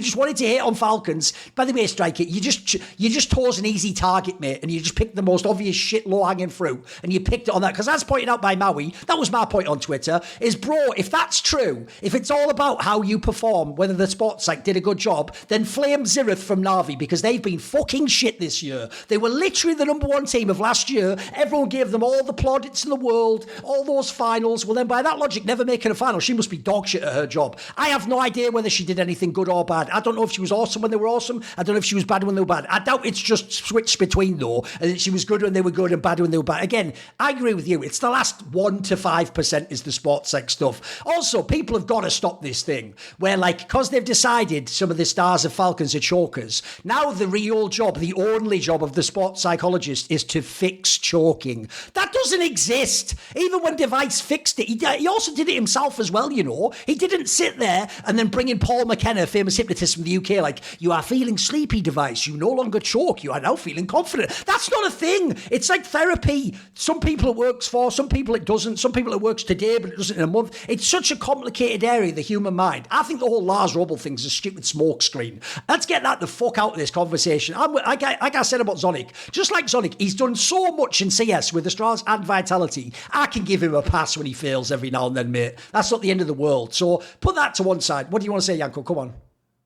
I just want to say about this whole sports psychologist percentage stuff. I think it's maybe, 5% for tier 2 teams or maybe some tier 1 teams. But I think if you want to be a championship winning team, I think it actually matters a lot more. I think it matters like probably 20% or if not even more. And the thing is, it's on everyone. It's not on just the coaching staff or the support staff. Like, everyone needs to be a part of it. Everyone needs to buy in. And I think that's the reason why Vitality is having a historic season, because they are all buying into it. They're all on the same page. Like, when, you know, they have the 3rd tournament in a row and like, let's just push through, you know, we're here already. Just think of it. Just 2 more days until a week off, right? And they all actually buy into it, and everyone's sending the same message from the staff, right? And the staff is doing the work that they need to do. The players are doing what they need to do. And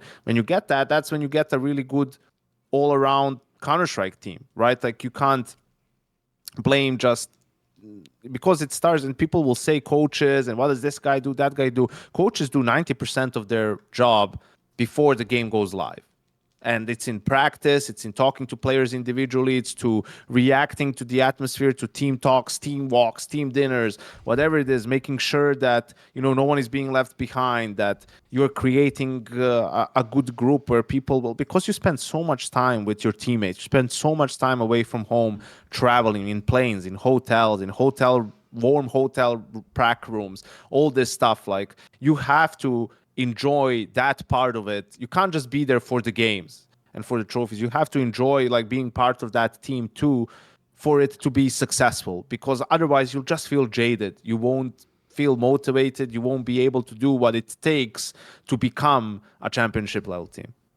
And then similarly for Zonic, look, I don't mind if you do it, well, what happened last year? Yeah, that's fine. You can judge him for last year as well, right? How can you tell me it's Zonic's fault they failed the major, but then he gets 0 credit for those 2 finals in a row? What are we doing at this point in time? And if people don't know, the team that eliminated them from the last 3 tournaments where they had Monacy was Vitality every single time.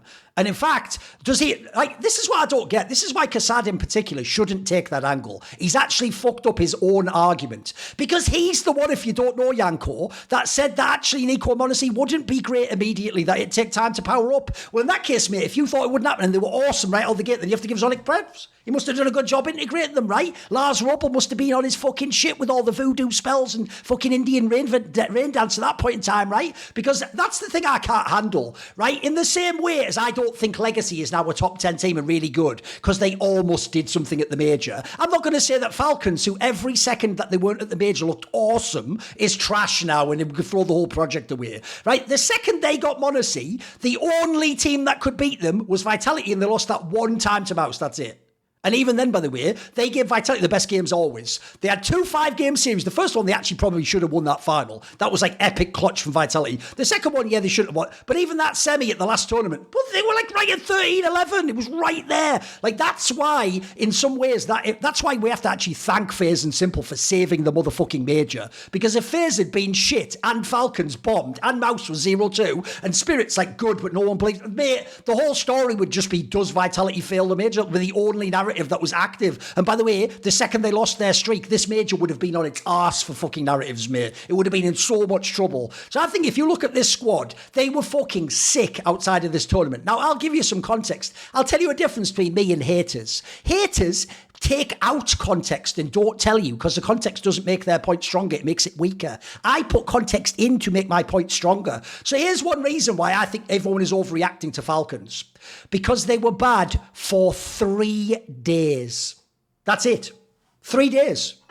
Think about this, right? No one even gives any credit for this, and this does my fucking head in, by the way. Right? You are aware, guys, that on day 1, you lose 2 of your tournament lives on the same day. Now, if you're Zonic, Yanko, where the fuck's your time to prepare for the second game? There is no time. You finish the first Swiss, you immediately get drawn. It's only when you get drawn, remember, you even know you're playing. Even if you played first like they did, you don't know who the opponent is. You can't sit there watching Lin Vision demos. I don't know what people think he was supposed to prepare for Lin Vision. That was basically just go into the game, by the way, against an opponent nobody in the tournament's bothered scouting or gives a flying fuck about. And spoiler, we'll probably never do anything in Counter-Strike ever again. So the first day, you lose 2 of your tournament lives. Look, the OG one, I'll be fair and put context in. You could have also lost that 0-2. I actually think you could have blown that one, even though you were leading early, so I don't know that it's quite that way. But at the same time, that paid out the other way. You could also have beaten MIBR and survived. You didn't. I always say this, when you're a truly elite team that can win the tournament, I don't actually need you to play awesome in the group stage. You just have to survive. If you make the playoffs, then you worry about it. We can get it together in the 3 days off. We can build up match by match to match. They never got to that point, so they never came online. Then if you go, obviously I have to look at the fucking players. Like, I do think some of the players played badly. Like, first of all, it's not even, we'll get to this later, it's not even that NiKo and Monacy are bad. Bro, they still are like good players. They're just, they were doing that like fucking Aaron Rodgers on my off year, it's still a career year for the mate. Go look at the numbers they ended up with, mate. If that's your fucking idea of a choke, these guys must be goated. The fucking numbers are still all right at the end. But the difference is they weren't NiKo and Monacy. In all the other tournaments, they were fucking like contending for MVP of the tournament. They were cracked out. And that's one area I would say maybe you can put some blame on coaching staff or the team in general, is if your strategy really is, we always have 2 of the top 3 players in the server, that's not reliable for anyone. No one should ever have that. I always said this about Ziwu. No one should ever have the pressure they always have to be the best in every single game. There has to be more to your team than that. You have to have the games you win where I'm playing badly. Yeah, maybe you can angle that. Maybe they over-relied on firepower. And then I also will just throw this out there. The 5v3 they lost, right, look, it is a completely unforgivable one. Because if people don't know, that's even probably the most famous site that you can hold with a numbers disadvantage, and they have the numbers advantage. But it's worse than that. In a way, I think it's criminal because they did do like loads of really stupid peaks. But here's the reason why, again, people are just be using results-based analysis.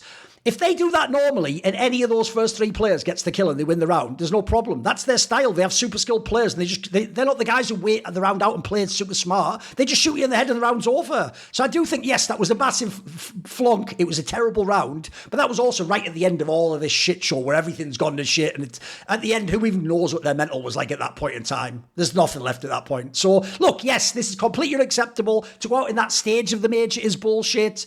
Obviously, you should eat with these players. It's bullshit. I give you all that. But I do think people took all that and then they went. And so my conclusion is Falcons has done nothing. They're a complete failure. Fire everyone. Oh, give me a break, mate. By the way, if you would fire everyone, then you're a fucking dog shit GM yourself. Like, go. Also, I'll say the same thing I did about Lars Rubbel. I have this angle for Zonic, Yanko. You said it earlier. When they say to fire these people, I always want to know, who do you think's coming in to replace them? Because my problem with this is, right, you're not signing someone who's unproven, like you say, Yanko. If you fire someone like Zonic, you're basically signing the coach that is going to win the major with the roster, right?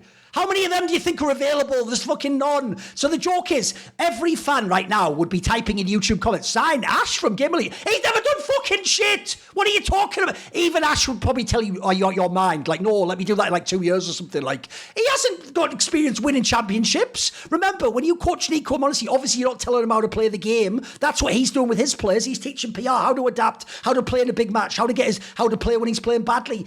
He can't walk in, and that's not going to translate to NiKo, honestly. I think people have missed the boat on that one. Like, you're going too far the other way. So right now there aren't obvious super decorated coaches who would proven winners. There's not very many in the game. And spoiler, Blade isn't coming. He's on Na'Vi, mate. He's probably going to be on Na'Vi forever. So like, who are you picking at this point in time? Like, that's the one thing I hate. It's the same thing as with the Huxley thing ages ago, right? I was totally fine with the idea of kicking Huxley because I think there's people that were better than him. I would have tried to get like Chewy or Alexi B or something like that. If there was no one, I'd have said, this is fine, just stick with him. We can still win in the game. So I think people have been really unfair to Falcons on this one. Yeah, it's dog shit, but it was 3 days.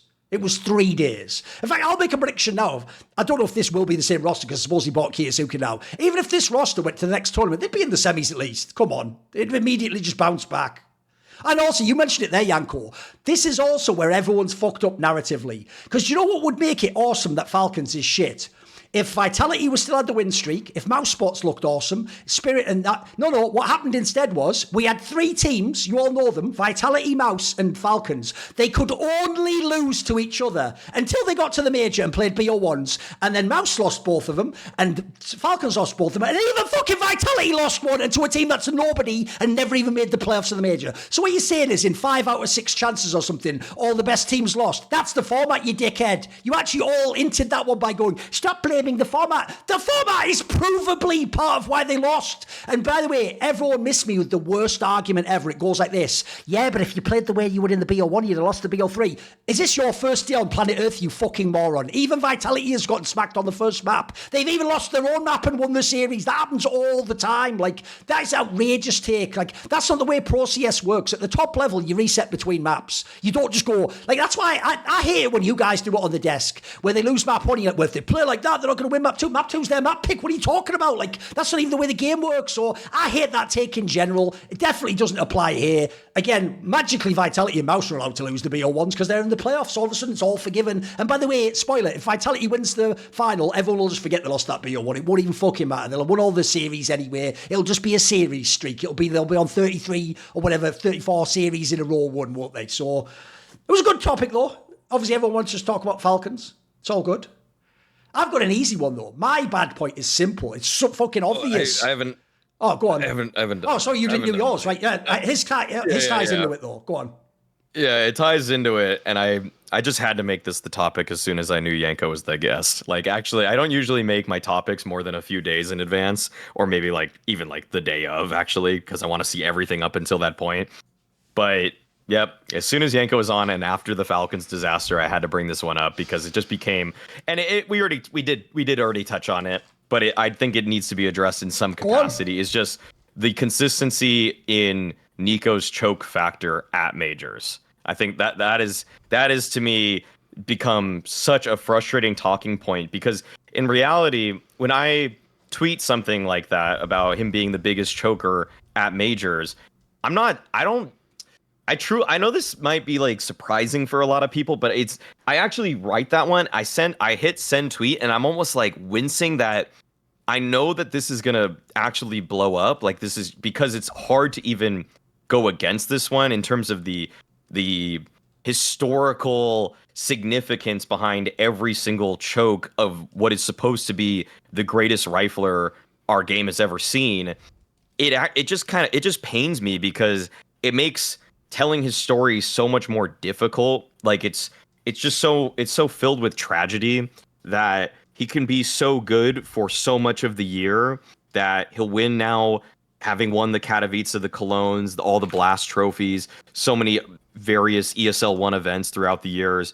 But then every time, I feel like now this is such a recurring theme that at the major, you just know at some point he's going to actually choke. In fact, I was talking to Call Me Sue on LinVision, and he says the Chinese nickname of NiKo is shrimp, just because it's like, and they love NiKo there, but they just know that he's going to actually end up becoming a shrimp in the major at some point in time.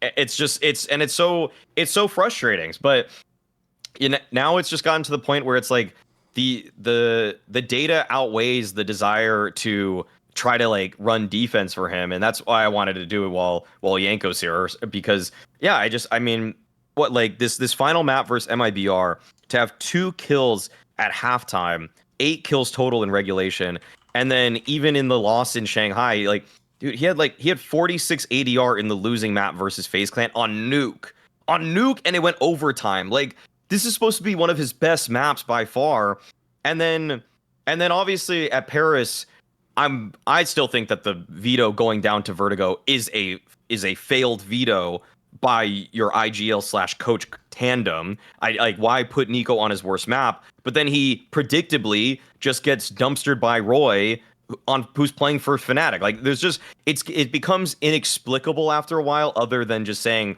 the pressure is getting to him. So I wanted to hear your guys' takes on what is now, like, I don't even think this is like it can't even be a hot take. It's like NiKo has a choking problem in majors.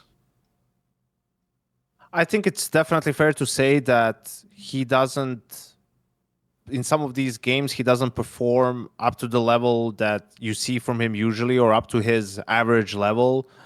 But I think to just say that every time there's a game that matters at the major that he chokes, I think that's kind of nitpicking some of the games and not taking wider context into account. I mean, people also talk about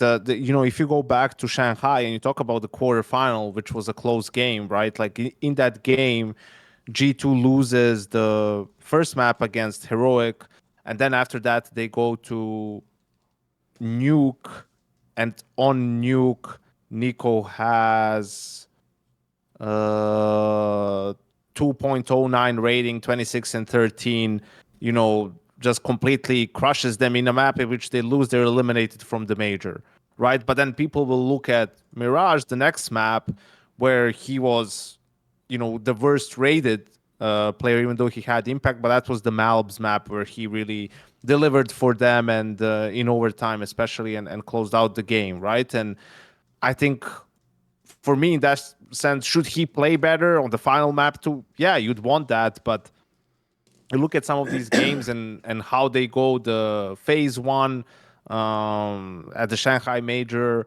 as well. I think on the first map, every single gun round on CT side, FaZe is going A, he's playing B, he's always playing retake, not really able to find much impact there. And then the Nuke one, if you look at, if you watch that game and seeing some of the ways that he was dying and things that were happening, dying through smokes or being in some timings, like, I think the context paints it in a different way, right? The ones, okay, the Fnatic Vertigo one is one of them.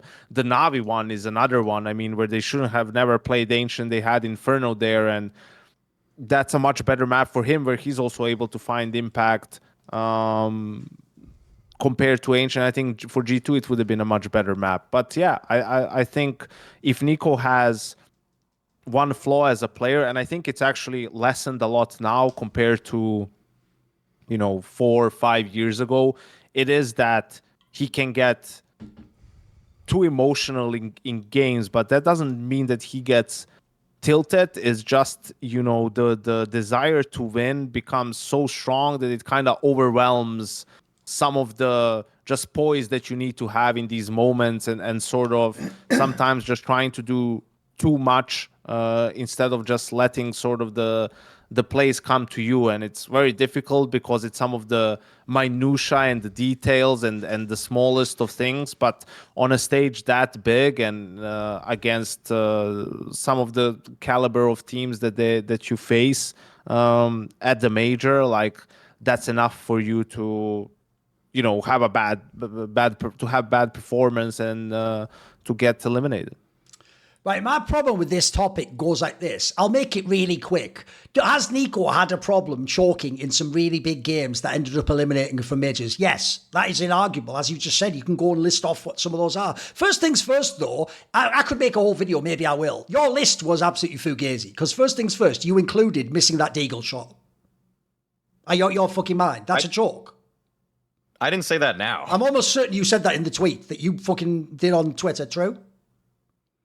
Like, my tweet is literally just biggest major choker in history. No, I'm almost certain you had a list. Wait. You did like a fucking list of all the instances. If I find this and you're lying, you're fucking done, mate. No, I sent you a Reddit post that somebody else made. Oh, there we go. Okay. I sent you and Kasad a Reddit post. I didn't make that. Why are you post. sending me posts you don't agree with? What's that then?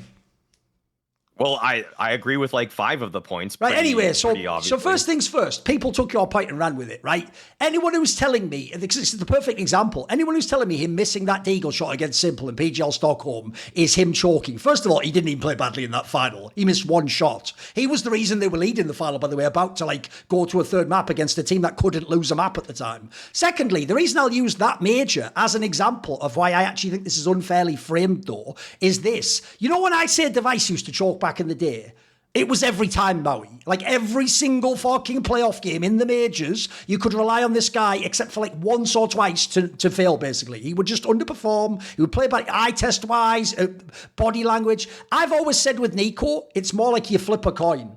Some days, by the way, in finals and semis, he's played great. Some days he's played really badly. But I don't think it's as obvious as he fails all the time. Because the reason Stockholm's the best example is I want people to understand a concept here that will actually say a lot about NiKo's teams more than NiKo. What you're learning is when NiKo doesn't play well, his teams can't win the game. That doesn't actually mean NiKo sucks, by the way. That's actually quite a subtle point. Because in Stockholm, I can tell you, I have a very good memory for matches. G2 was never supposed to be in the final. They should have lost to Heroic in that semi-final about 5 times on that third map of Inferno. And there's one man, he's called NiKo, just powered the fucking game on his back. Well, here's the problem, Maui. Imagine he did that, but on the last round of the game, he lost. Well, logically, he'd have been super clutch. He'd have lost, but he'd have been clutch. This is a problem s1mple had when he was in his major finals. Is if you ever go back in time, s1mple was never supposed to be in the first 2 major finals. Like, he wasn't supposed to ever be there. Like, if you ever go and look, it should have been like fucking Fnatic in the first one, the Cologne one, and then the FaZe one was supposed to actually probably be like Team Liquid or FaZe or something like that. Like, it wasn't supposed to be Na'Vi. They just got the easy bracket draw. So I've always said this. The problem you have when you're an exceptionally good player is you will actually carry the game that you're supposed to lose while you're playing awesome and get all the props for. And because you win that game, you make it harder for yourself. Now, when you finally have a bad game, you're the reason they lost. No. NiKo's the only reason you're in some of these finals and semis. Because another example, you just gave the Shanghai one, right? I'm going to rewind everyone's brain here. So yeah, against FaZe, he looked pretty whack. Right, G2 should have lost in the quarterfinals to Heroic 2-0. If you go and watch the Nuke game, Heroic has so many openers and positions on T side where they're about to like win out the round, and NiKo just frags them from CT side. He just like does 2k, 3k, kills the key person, super long range rifle duel. Like he brute forced them, in my opinion, through that quarterfinal. I think it was m0NESY that was actually playing like shit at that tournament. He brute forced them into the semis, and then they lost. Now look, you can say that was a choke, but my point here is it's not as simple as he's just a choke. Like, if he was just a choker, mate, you lose the Heroic game. You lose the Heroic game at the Stockholm one. You can look, if you're just choking every time, that's it. I think you also need the other team to play well. There's that as well. Then also, quickly, right, the Boston one's a tough one, because if you don't know, he would have been the MVP of that tournament if they'd have won. Like, he was actually smurfing out of his mind, and had beaten Maus, Na'Vi. These are all really good teams that you can lose to if you're a choker. His problem is, yes, he underperformed in the second and third map against Cloud9. I do think so. He's one of the reasons they didn't win, certainly. He could have played a lot better. On the one you're referencing, the Blast Paris one, I think that is the most unfair one anyone can reference. You're going to put me on a map we don't play, we don't ever want to play, and I have to play that as the elimination game. Like, fuck off. I don't even practice that map. That is so beyond. If you can't give him a break for that one, you're not giving anyone breaks for anything, apparently. So I think that one's way too harsh. So in general, I think sometimes, put it this way, if you had to say top chokers of all time, I don't think he'd be number one, but he'd be on the short list. And by the way, we're only saying of the greatest players of all time here. Like, spoiler, there's no average ass player that gets to be on this list. So yeah, compared to like s1mple or fucking Device or whatever, yeah, maybe overall he's had some worse ones overall. Even then though Device had a pretty bad first half to his career, people just deleted it because he won everything after that. So I think that it's not a bad point. It's not a bad point. It's obviously your bad point. It's not a bad point. No, I think also you said a good thing there, where it's the problem is also when he has a bad game, his teammates don't tend to make up for it. Not in a way where they would just win the game for him, but sometimes you have a bad start, you have a bad map or something, but your teammates pick up the slack and they buy you time to get into the game. To get rolling. By the way, Z-Woo's teammates have done that for him a million times. I've seen him start slow and be... but I always say, as long as they give him time to wake up, he carries me. In the FaZe game at the Shanghai Major, Snacks and Hunter are the two highest rated players for G2. It's like their strong core is the one that failed. I think also... By the way, notice there, Yanko, no one mentions that in that tournament... the contender for number one player of the year, MonteCristo, was bad. And then Malbs, who everyone was saying was like the signing of the year, he was completely non-existent. Like, it isn't just... Did NiKo make them play bad too, I guess? Give me a break.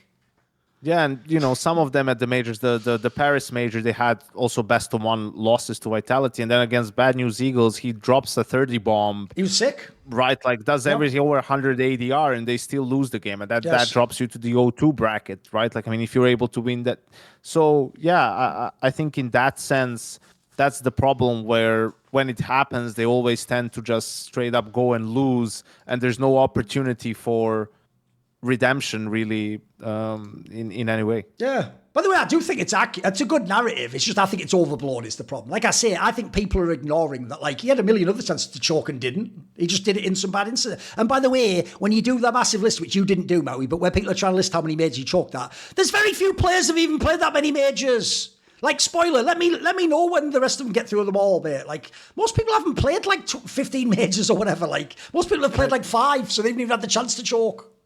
And I think he's also plagued a little bit by how high his average level is, right? So and by the way, Yanko, beyond even just fragging, think about what he's doing for his teams in the modern day. Like, he's doing so much more as a rifler than any other rifler in the game. So you take that away and the team's going to collapse, So, yeah, I think the average level hurts as well because when he has an 0.9 for rating or whatever, he's like 17 and 21 because the rating doesn't account for economy. So you don't know like where those kills are coming from, whatever. That could go both ways. Sure.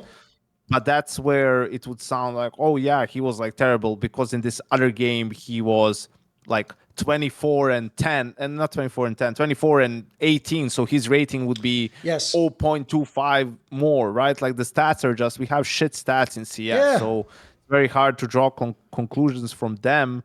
And also I would be interested to see like, if you just looked at the riflers, okay, Donk is a phenom, but if you look at other riflers and you look at their performance compared to some of these games and the fall-offs, that would be interesting because people always compare them to like ZywOo and s1mple and Device. I mean, oppers are naturally going to have better stats, especially before, with how the games have been going and how rating works. It's just easier than someone who's an aggressive rifler who, when NiKo has a good statistical game, it's like very difficult for his team to lose because that's translating into him getting a lot of impactful kills because that's the majority of the kills that he can get from those positions.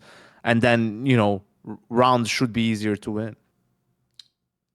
So the other thing to say as well is very quickly, it's actually quite comparable though to my point about ZywOo that they've intentionally obscured and made not my point, which is if you have a look, they argue, they say, Maui, if I say ZywOo dropped off in some big games, they go, no, he didn't. For the whole event, he had great. Same with NiKo. Do you know how many majors this guy was saying he choked in the last game? He had unbelievable numbers. Even Shanghai, by the way. If he hadn't have had the bad games, he'd just be the MVP of the whole thing and win the whole thing. So I will say it's a bit like that. It's also not as simple as they just choke. These guys are so exceptionally good normally that even an off game for them is an average game for a normal pro. It's very rare they're actually doing like a 4 to 20 type performance, Right, I'm going to make my point an easy one. because it's one of the most obvious ones of this major, but it actually shows that people actually have affection for this team, that no one really played on this hard. Think about how much shit people got for failing at this major. Bro, no one even seems to have dissed Aurora. Aurora should have walked into the playoffs in this tournament.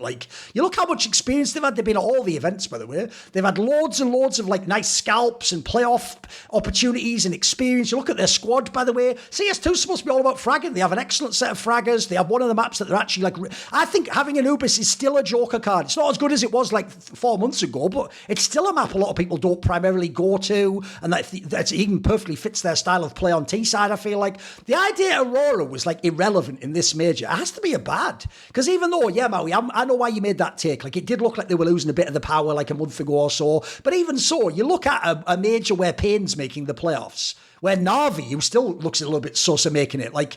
For real, Aurora with the actual skills and they should have been in these playoffs. I can handle the rest. If they lost quarters, fine. But the idea they didn't even make the playoffs, they weren't even that close for me. I thought this was really underwhelming, I have to say. Thoughts, Yanko?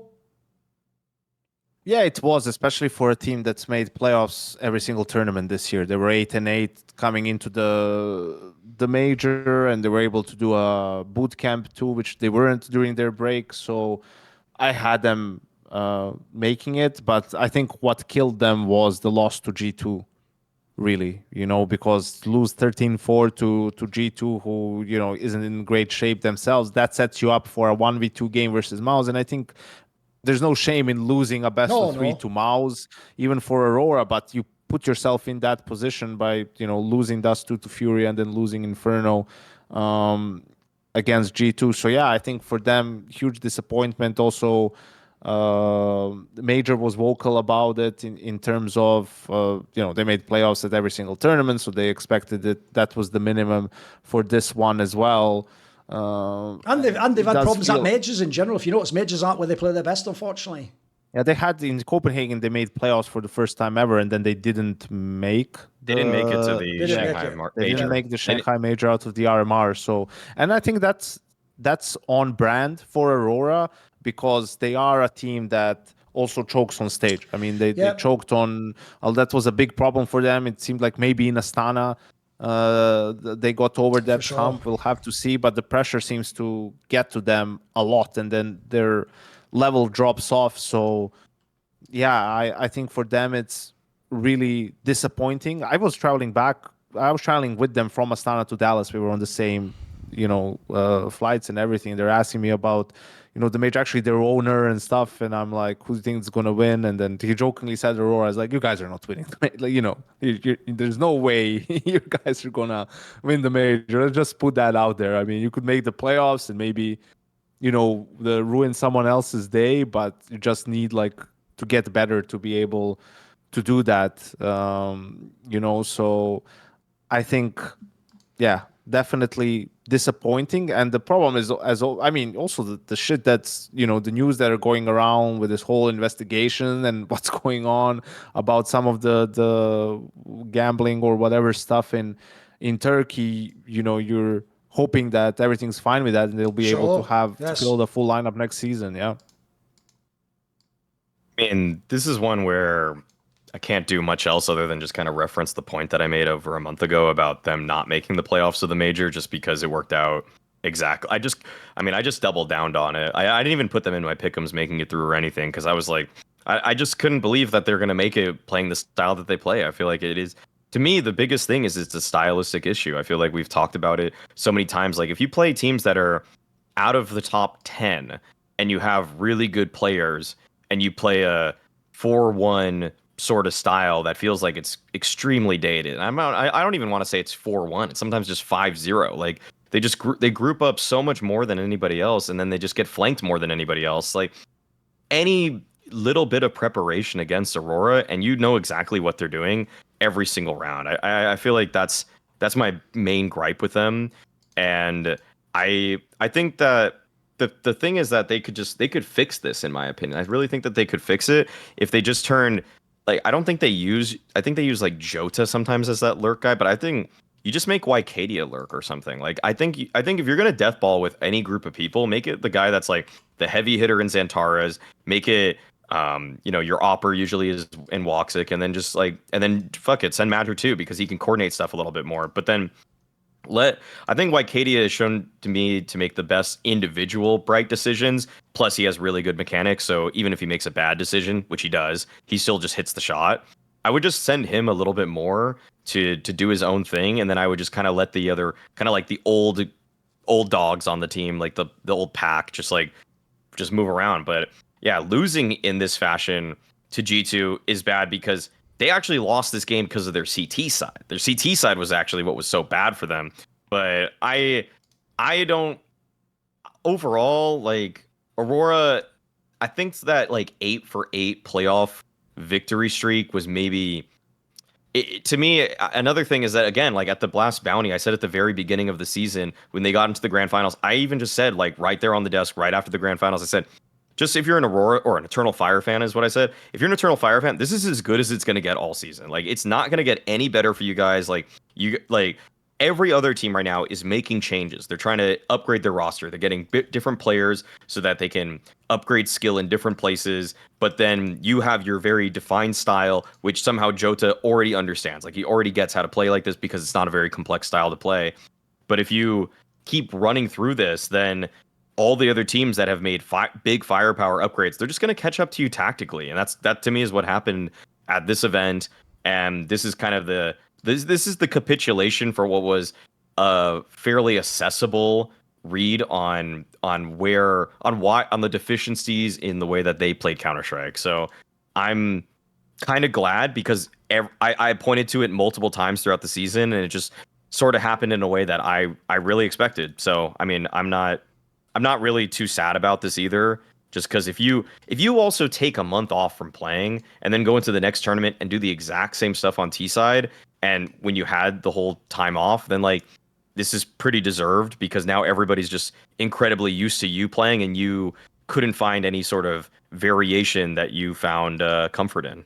Thing is, though, I think it sucks for the Major in the sense that, like, the Major, if it had had Falcons and Aurora in those last 2 spots, is just representative of the season. Those will be the 8 best teams of the season. Then let's play out and see who wins the championship. Like, if you ever saw Aurora in group stages, mate, it wasn't just Antares. They would have, like, 3 people would be top rated. Like, they had really good firepower. And as I say, that Anubis, mate, there's not many teams could beat them on that. Like, that they could cook on that. They were one of the only teams you thought could go against the Vitalities of the world if they get on that map. So it's just sad in the sense that, like, if people only watch the majors, a lot of people only tune in for this, they won't know Aurora was ever good. Like, sadly, it was all the tournaments in between. Right, let's move on to the ugly. That's true. I mean, also, despite the fact that they're one of the most vicious fan bases online, like there are a lot of Turkish fans that are now just not going to even tune in. Probably. Oh, true. Yeah, we have a new sponsor here on Snake and Banter, and it's one that's relevant for the Major, because did you know that Daily Fantasy Sports is now entering the esports arena? And for the Blast Austin Major, our friends at Sleeper have decided to sponsor this episode. And so this is where you go and you basically make picks on the games, and they present you with a number. So in the case of CS, it might be like kills over 2 maps. It might be headshots over 2 maps, whichever one you pick. And basically all you have to do, it's simple. It's not some complicated thing. You just go more or less. That's it. You're just picking, is there going to be more than that number or less? Quite a simple concept. So for the quarterfinals of the Major, the first 2, we're looking mainly at the Mouse versus Spirit one here, and me and Maui are going to make a couple of picks each. So Maui, which 2 picks are you going to make? All right, so the first one I'm going to do is, first of all, thanks to Sleeper for sponsoring this segment. I'm sure we'll have some fun with it. Is that Yimpat is going to, on 26.5 kills, the 0.5 is obviously important, so you can't tie. It can't be, he can't land on 26.5. So if he gets 26 or more kills, I think he's going to do that in the first 2 maps between Spirit and Maus. And I'm going to give, this is the reason that's just vibes based. Okay, the next one will be actually a technical, an analytical reason, but this one's pretty much just vibes based. I was just working out in the gym, and Yimpat is working out with Zipnix, and so he's obviously bestowing all of that super clutch anchor potential, and he's just imparting all of his wisdom into him. So I think that Yimpat's going to actually turn up for the playoffs here. Okay. Yeah. My second one is purely logical, tactical, analytical. it's that Zontix also will exceed 26.5 kills. First of all, with both these matches, I think taking more kills is going to be not a bad idea ever, because I think these teams will play each other incredibly close. Like, I think these are going to be high round count games. And so there's a serious chance either of these players just pop off on one of the two maps. And to get 27 kills is not, I mean, I don't expect Zontix or Yimpat to get that many in one map, but they could easily have a map of 19 kills, and then they just kind of have to, they can pull off anything in the second map.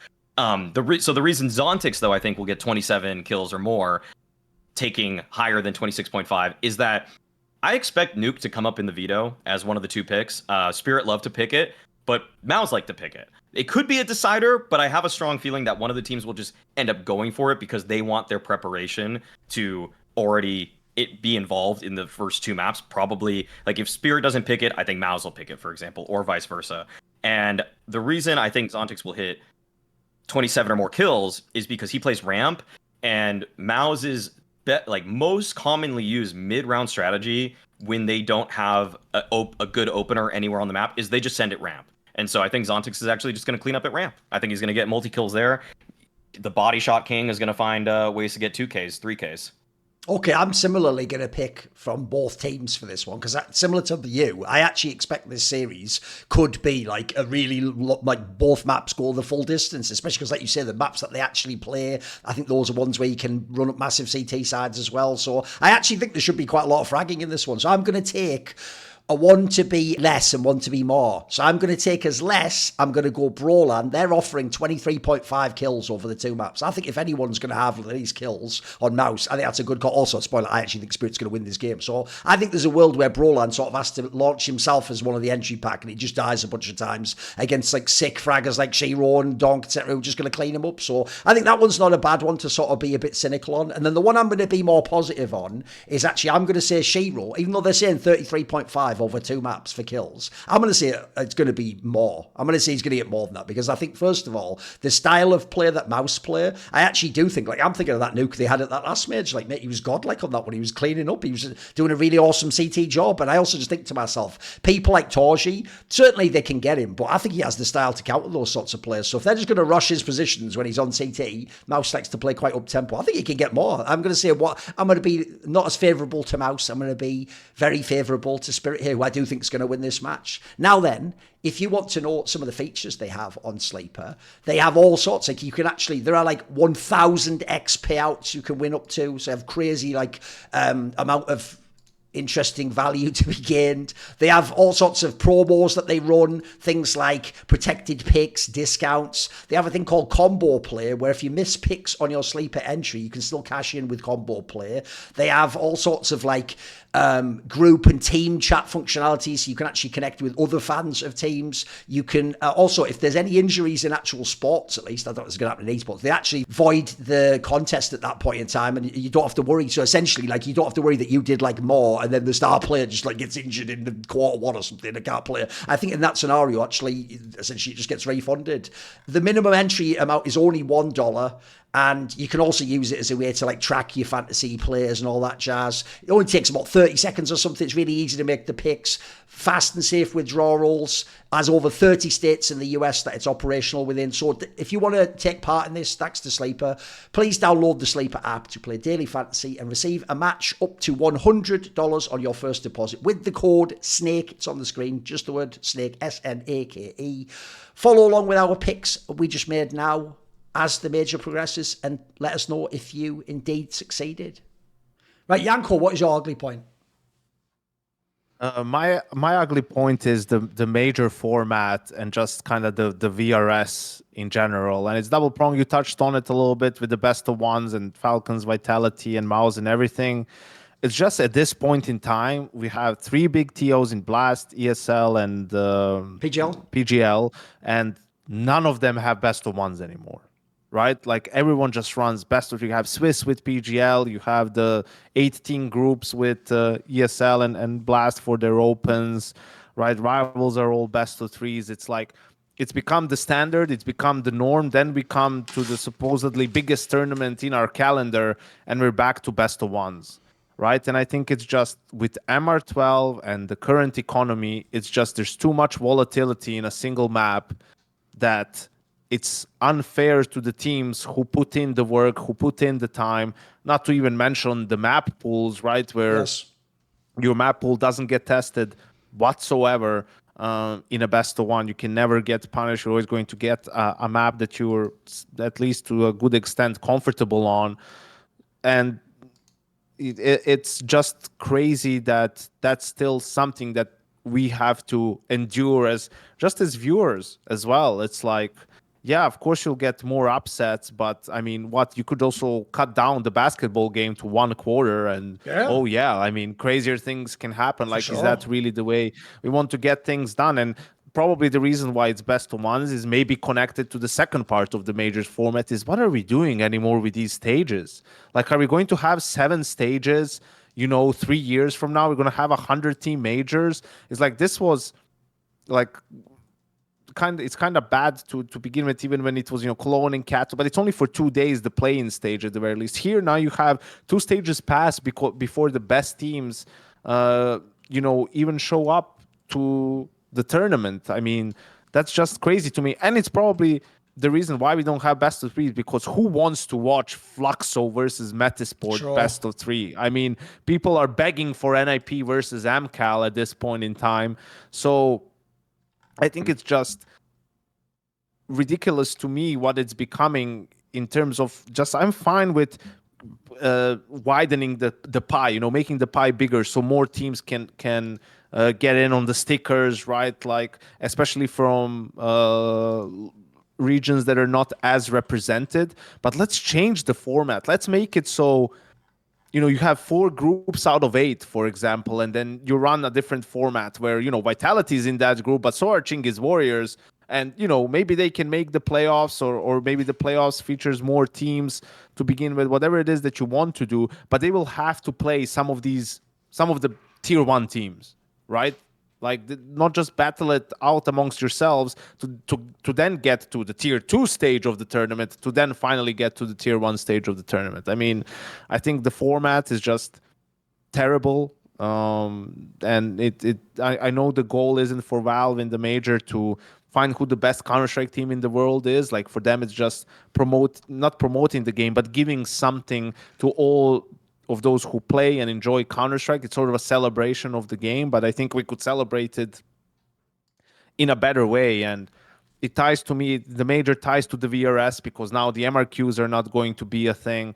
I think also, man, there's a couple of teams. We talked about Pain, and you also mentioned 3D Max. Like, those are some of the better examples for me that, the VRS is still seriously scuffed. Like, there needs to be more decay. Like, these teams have to fall out of the invite bubble, or it has to change in some way, because Pain was playing with an academy player, then with a stand-in, and an academy player, at some tournaments. They've lost, like, I don't know, 12 out of their 13 matches at some point in time, and they're still at all these tournaments. I know it's delayed and that it would impact them, but I think they would still be invited for Cologne play-ins and for Blast Bounty. Even with that, obviously, this major performance is going to bump their ranking, so it's not going to matter even in the end, all those losses that they've had up to the major, right? Like, I don't want to see 3D Max in every single tournament, man. They're not good enough. Like, someone will say, yeah, but they're in the tournaments and the ranking says they must be good. They're not.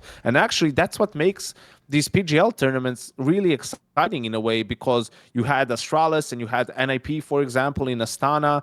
You have Gamer Legion with the opportunity and complexity to make playoffs in Bucharest, right? Like, and that's not because Vitality, it's not because the best teams aren't there. It's because the fact that they aren't there expands the invites numbers, right? So you get some of these teams that are outside of the top 16 and they get an opportunity, and it's just more fun to see them play instead of watching, 3D Max and play for the 10th time, of Furia before they made changes, go up against the Mongols for the 17th time, right? And get their ass handed to them. So for me, it's just, that's why I just think it's ugly, and it's all tied together. It's all connected. I understand the visa situation, and that's why the invites need to be handed out, further in advance, but we need to sort of, adjust it in a way where there's more churn, or there's more turnover in terms of,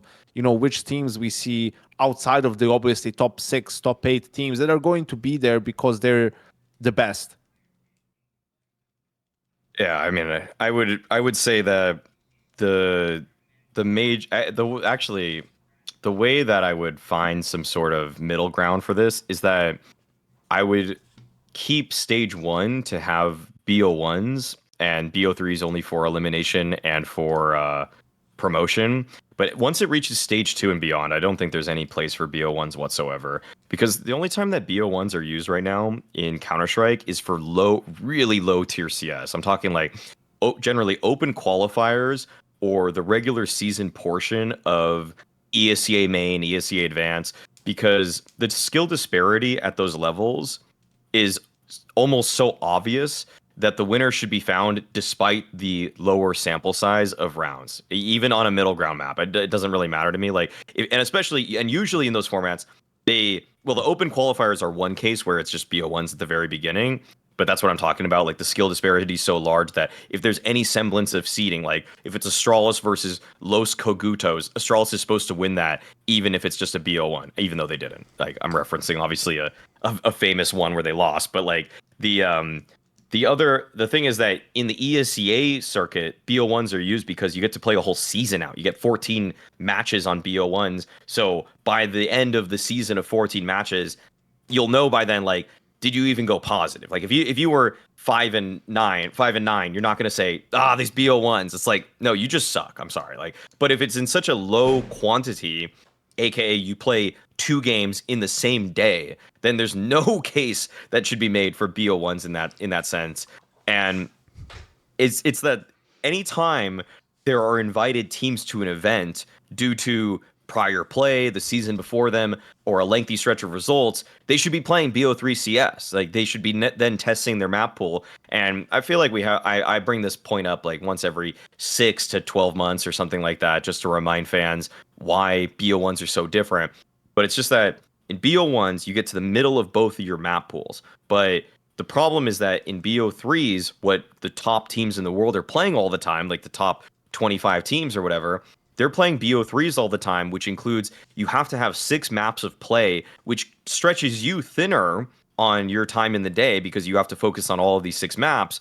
But it also means that you can punish pick, you can, counterplay, you can surprise ban, like you can do all these different moves in the veto that allow you to reduce variance, or at least kind of skew the variance to be something that works in your favor. If you, for example, are Aurora and you play Anubis all the time, you usually, I mean, it's not always, but you frequently get exposed if you can't get Anubis in the veto. But if you're, say, Vitality, and you're on a 30-game win streak with all BO3s, all BO5s in those results, they have lost a lot of maps. They have lost a lot of maps in that streak. I think they lost something like 38% of the maps in their 30 match win streak because they're stretched incredibly thin. Like people are studying them. People are like breaking down what their play is. That's why a team like Maus or Falcons can beat them on like a map here or there. It's just that in the aggregate of how good they are across all 6 of the maps that they play, they are the best team in the world. So for the tournament with the greatest prestige and legacy in Counter-Strike to still be using an outdated way of playing, an archaic way of playing matches out, I find it to be inexcusable at this point, because actually, to Valve's credit, they've updated a couple things in the scene. Like you said, they spread the wealth around a little bit more by giving sticker opportunities to teams that are in the 25 to 32 range, who, in my eyes, like I think some of those teams probably deserve it, in air quotes. Like I don't know what like deserve is up to anybody to judge for themselves, but like I think some of the teams that made it, like it gives an injection to the tier 2 space by giving teams that are at the top of tier 2 sticker money, and then they can carry out operations and you can get a little bit more mobility in that space. You can fund people's lives so that they can play more Counter-Strike. I think the effect that it has is going to be felt over the years as we get a deeper and deeper tier 2 scene, that because of the injection of sticker money to teams ranked 25 to 32, they're going to now start to see better organizational structure. I find out there's a lot of benefits for it. But yeah, all in all, BO1's just I think they need to be out, and the BO5 conversation can be had later. But in general, like I just think BO1's stage one, it makes sense to me just because the teams come from such varying backgrounds. So I think we're gonna find the better team usually in those circumstances. But BO3's all the way from stage 2 and on for sure. I think this format doesn't work on any level. Like, stage 1 was fucking appalling. Like, that wasn't even a major for my... Like, that was like an ESL Challenger event. We're just running... Hey, we made the major, guy. You didn't make shit. You're like the warm-up act that everyone goes, boo, put Rolling Stones on. Like, you fucking suck. You all suck in stage 1. I don't give a flying fuck. Miss me with all this shit where... Which is it? I thought it was the World Championship of Counter-Strike. Apparently, it's like fucking those talent shows where they're like, and this guy who's just made it past stage 1 of the show, he's never going to win the fucking singing challenge, but he had 700 types of cancer and he's still alive. You're like, oh, I feel so bad for him. What are we doing? Like, that's not fucking charity, you know? We're here to watch the best players fucking bang each other's heads off. I don't care if the best player's simple, like, I shit down your throat. Shoot him in the head in the game, that's all I care about. If the other guy's in a wheelchair, I don't want him to win because he's in a wheelchair. Like, what even is this fucking angle? So that's already ass. Then, I tell you what I'll do with stage 1, delete it from the fucking major. The idea the major lasts like a month, and 3/4 of it is all this bollocks with BO1s. What the fuck are we doing? That's a month where we could be having like the greatest playoffs ever seen to man, but we're wasting all of our time and resources on the BO1s of shitters that should never even be there. Like, I'll just put this out there. You know, all the people defending BO1s, I'm going to make you look like absolute fools, because not only did the teams who couldn't lose BO3s except to each other, the top 3 teams in the world, not only did they all lose in BO1s, but shall I run through who they lost to? It's going to be really bad for you guys who defend BO1s. So Falcons lost to Bait and Lin Vision. None of them are in the playoffs. Mouse lost to VP and FaZe. Only FaZe is in the playoffs. Vitality lost to Legacy. Legacy isn't in the playoffs. It's not even that the teams that won the BO1s proved they were good. They just won the fucking BO1s. That's it. Then how about this? The whole straw man people do is they go, you just don't want BO1s because you don't want the favourite to lose. I know you don't watch CS. You've never watched a PGL. People lose all the time in the Swiss system at PGL. Even though it's BO3 the whole way. But you know what doesn't happen, Yanko? Nobody complains about them losing in the BO3s because we all accept if you beat me in a LAN best of 3, you win. I'm never going to go, yeah, but the map pool, but no, you win. You win that one. Everyone can turn around, shake their hand and go, you won that one. Maybe I think I get you in the playoffs. Maybe you wouldn't beat me another, but I'll tell you what, on that day, you got the better of me because BO3 is enough time for us all to have the chance to wake up, to read, do the timeouts, have the coach talk. It's everything. It's pro CS. Also, here's the reason why BO1s suck. Because the playoffs are best of 3. So if you have BO1s decide 2 of your tournament lives potentially, you're now qualifying teams who actually can't play the format of the playoffs.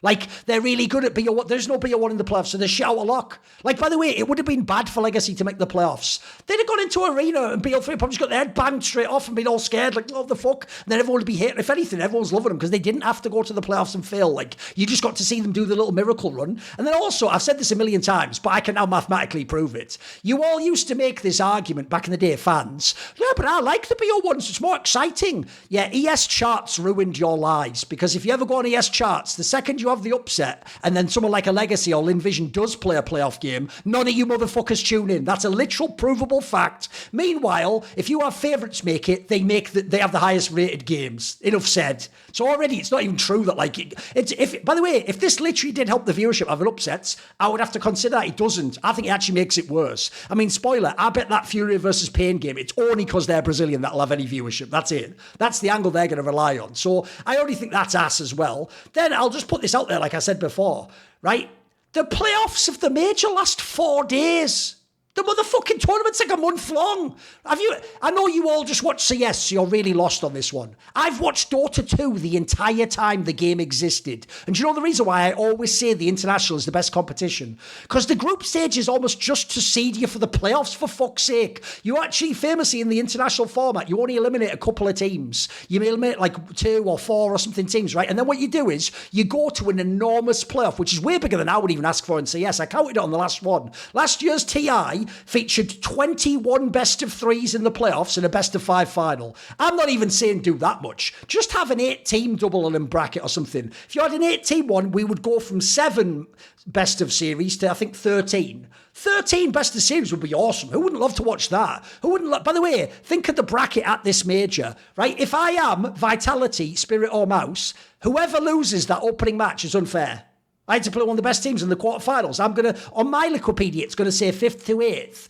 But then everyone else gets to like, hey, FURIA or FaZe was in the final. It's like, but they didn't play me. If that's a double limit, I get them in the low bracket. You know what? Maybe Spirit beats Mouse, right? But then maybe in the low bracket, Mouse comes and beats like fucking FaZe or beat FURIA and then show that like they were the 3rd best team in the whole That's dope. So I just don't know why we're allocating. If we had the resources of this, we have this many potential matches, this many potential days. Also, by the way, if it ends up being an issue like renting the arena out, you can also just make the playoffs so it's only the later parts that go into the arena. Like you can have the first round of the playoffs in a group in that scenario in the studio, and then you can have the upper semis in the fucking in the arena, and you can have the lower quarters and onwards, or whatever the angle would be. It isn't like you have to add more money to this topic to make it work. So I think it just sucks overall. I think all in all, the real problem with this is it was totally fine. I always say it 4 to 5 years ago because most tournaments were dodgy like this. All right, remember that was back when DreamHacks were like BO1 the first day, 2 BO1s or a BO3 decider. That was when like you had fucking Swiss systems with BO1s. You had opening match of ESL was BO1 at Cologne Academy. That's not the case anymore. As Janko said,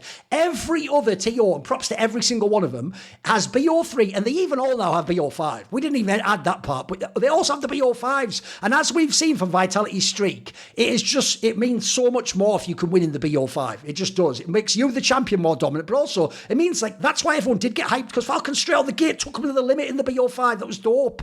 So I think these are just things that are obvious to implement. We've proven they work in the rest of the scene. If you just add it to the major, I'm pretty sure, no joke, the only complaints about major will be things like audio or what the seeding was. Aside from that, the format, in my opinion, if you make the BO5 final and BO3 for every match, you can even keep Swiss, that I'm not a fan of. People will be able to accept the results. My problem is, like I said about Falcons, I can't accept that they lost 2 tournament lives on one day. And by the way, that's another thing. It's not just BO1s. The first 2 BO1s are always on the same day. That is bad for everyone. That's bad for teams. By the way, how do you budget your day out there? How do you practice, sleep, get food, have a team talk? Also, how do you prep for the second game? I can tell you as someone at home, it's a nightmare to bet on. You have to be like available for like the perfect half an hour or something to put the bet on. And then also, if you're talent as well, like no one even knows when the matches are. You just find it out like, oh, here's the rest of the day. And also that day lasts way too long as a viewer. That day is like a fucking 13-hour day. You just have to watch BO1s back to back to back to back to back to back. And they're all on fucking double streams anyway. I don't know why that's all on one day. Even if you're going to do BO1s, at least break it up by day for fuck's sake. And give me a chance overnight to rethink my game plan for the next opponent. I think they made, it's why I said it was a hot take, but it's just good. The major is now the worst tier 1 tournament in CS, which doesn't make any sense. It should be the best. It should be the best. It's the worst now. Like, you can laugh at PGL all you want. Their format's way better than this. What are you talking about? It's night and day. Right, Maui, yours technically connects to this point, so you may as well go into it.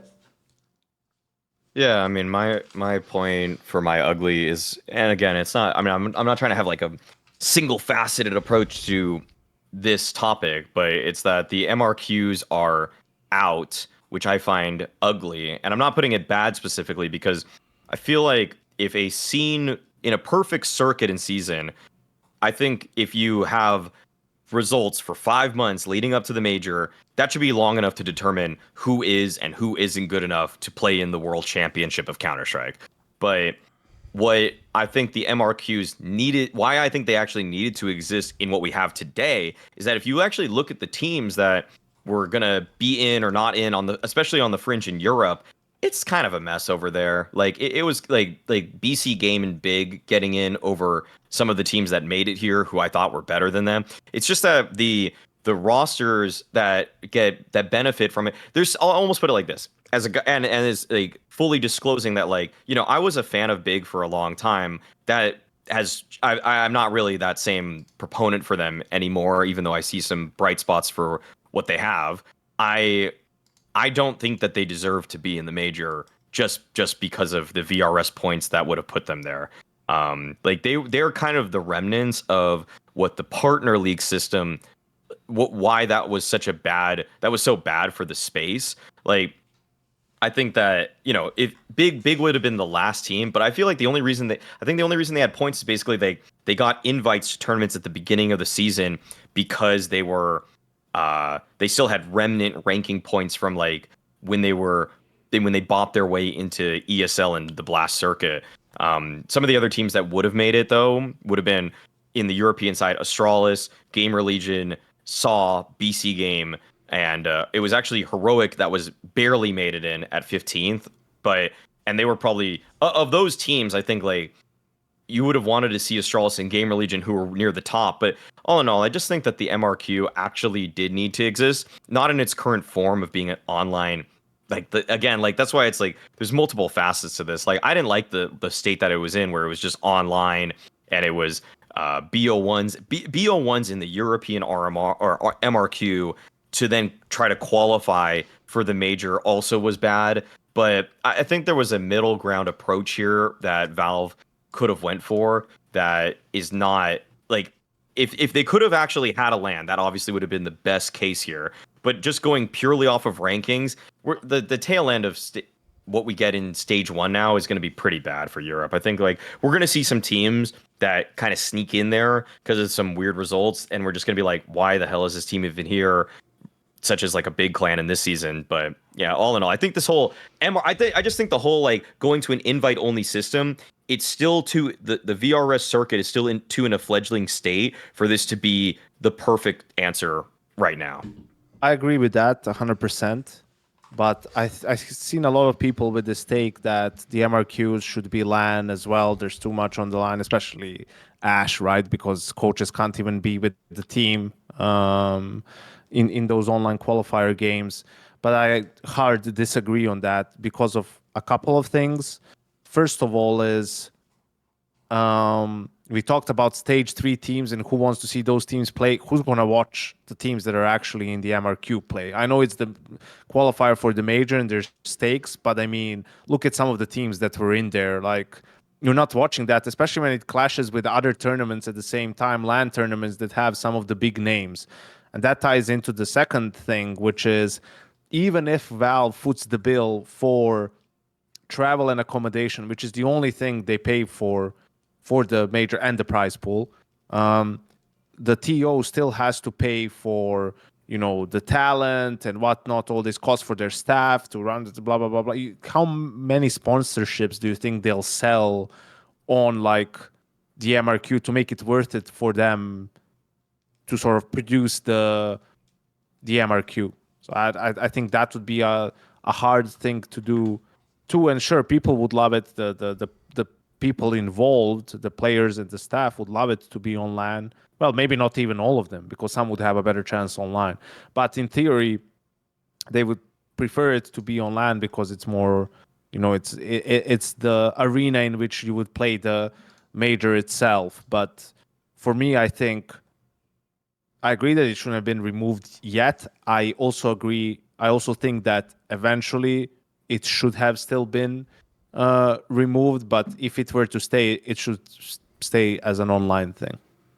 Right, one of our problems here, and I do appreciate that because of things like visas and the fact that, like, I'll give you an example. Unlike in League of Legends, I actually think a flaw of League of Legends is because you have to prepare and then go to, like, sometimes China or Korea. They actually do end their, like, summer split, like, sometimes like a month before Worlds or like 3 weeks before or something. So in CS, that would actually be bad if you had no tournament before, because then everyone would be out of shape, unfortunately. People getting shit by playing official LAN games. But I do think a really ugly point that people miss is that because they had to have a decent amount of time for everyone to get ready, they actually made it so the last few tournaments of the circuit didn't count for points to get into the major, which is just weird, because if you saw it, the two obvious teams this hurt was Gamer Legion and Astralis, right? At the beginning of the major, Gamer Legion was the number 9 team in the world and Astralis was the number 12 team in the world. Like, on paper, I would have them already qualified from VRS. Like, that, you're top 15. Like, what more do we need? Like, for me, the ideal VRS system, I don't know how you'd make this work, so I'm not saying I have the answer. The ideal VRS system is something more like, right, how many teams are in the major? Let's say, I'll give you a random number. Let's say it's 24.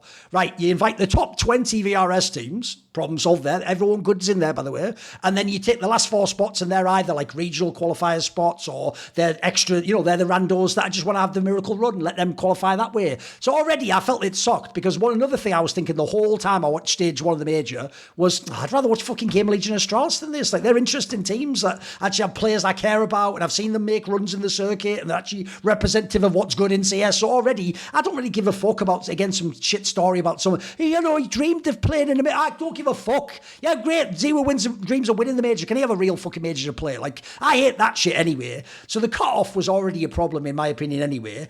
Of the whole MRQ thing being on land, the problem there obviously becomes, can they go to that country? Will that affect you getting the visa for the major and all that? Because one of the big problems we face in CS is that we have so many events, people sometimes don't have time, especially Eastern Europeans, to go home and then put the passport in to get the visa in time. So that's tricky. That's already hard to manage with all the countries in the world. So I don't think there's a perfect solution, but I do think there's something better than this. The real problem is this. The theory of only using VRS is great. It's the idea of having a really good rankings and then just inviting all the top players. The problem Mike Maui's pointing out is if there's any loophole or area where they haven't efficiently maximised it, you're going to get some wonky results as to who qualifies, and it won't always perfectly work. So I do agree. I don't think this is like an easy solution, but I agree it's an ugly point, because the way it's done now doesn't feel like the best case scenario. It feels like it's quite far from it. Right. We'll do the last point of the show, which is my ugly point. This is an easy one as well. I picked 3 really obvious ones. I'm going to purposely pick ugly, not bad on this one. It's just Team Liquid. Because here's the problem. I do think that when people looked at Team Liquid, maybe, look, a lot of people didn't forgive the first event, that PGL with Shuhei where they bombed it. Although, by the way, Legacy, it all looks pretty good now, don't they? But anyway, we'll put that to the side. I do think people needed Liquid to have a good run here. I mean, they've now announced Shuhei during the major as a permanent replacement. The reason I picked ugly is because, like, I still do, like, put it this way, I know people want loads of changes. I would maybe make one change, but I'd say I still think the core of this team can be really good. Like, I think at a minimum, Shuhei, Nertz, and fucking Twist is like, mate, that's like a potential championship roster there. Then let's see what the other pieces are like. Yeah, we can move a piece in and out. Should it be NAF? Should it be Ultimate? You tell me. I can hear arguments either side of that. But my problem is this. First of all, I think aside from the major, by the end, Liquid was showing just about enough. They could still mix it up with good teams. They could show some good performances against the top teams. They obviously showed they had some firepower too, and that some of these players are good. But the idea that they just get banged out of this major, that is a bit of a bummer for me. Like, it's obviously ugly as well because they're the NA team, aren't they? They've fucking just done nothing on land. But I think people are going to want this team to be scrapped, whereas to me, it's only just getting going. Like, I don't know. I still feel like there's something. That's why I put it as ugly. I still feel like there's potential in this roster. What do you think, Yanko?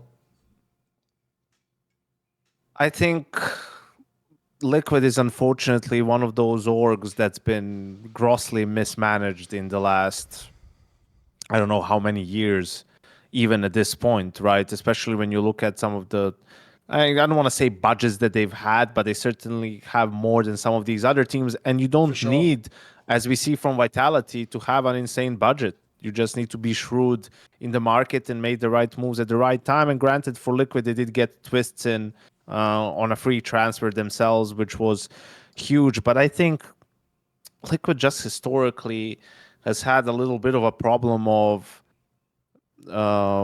just structure within the Counter-Strike squad, right? Like giving players having too big of a say and too much power. You know, instead you have your GM, there's your coach, and then you have the captain of the team, or the IGL can be the same person, maybe not. And, you know, everyone has their own responsibilities.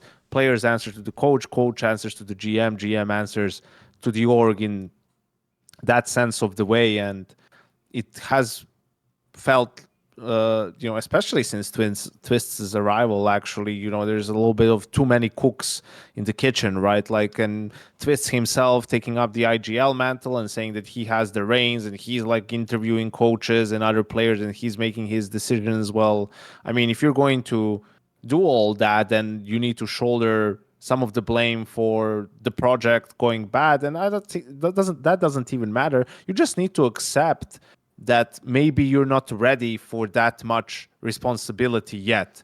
And you should just focus on being the best individual that you can be for the team, right? And not try to give too much input in how to play the game or anything.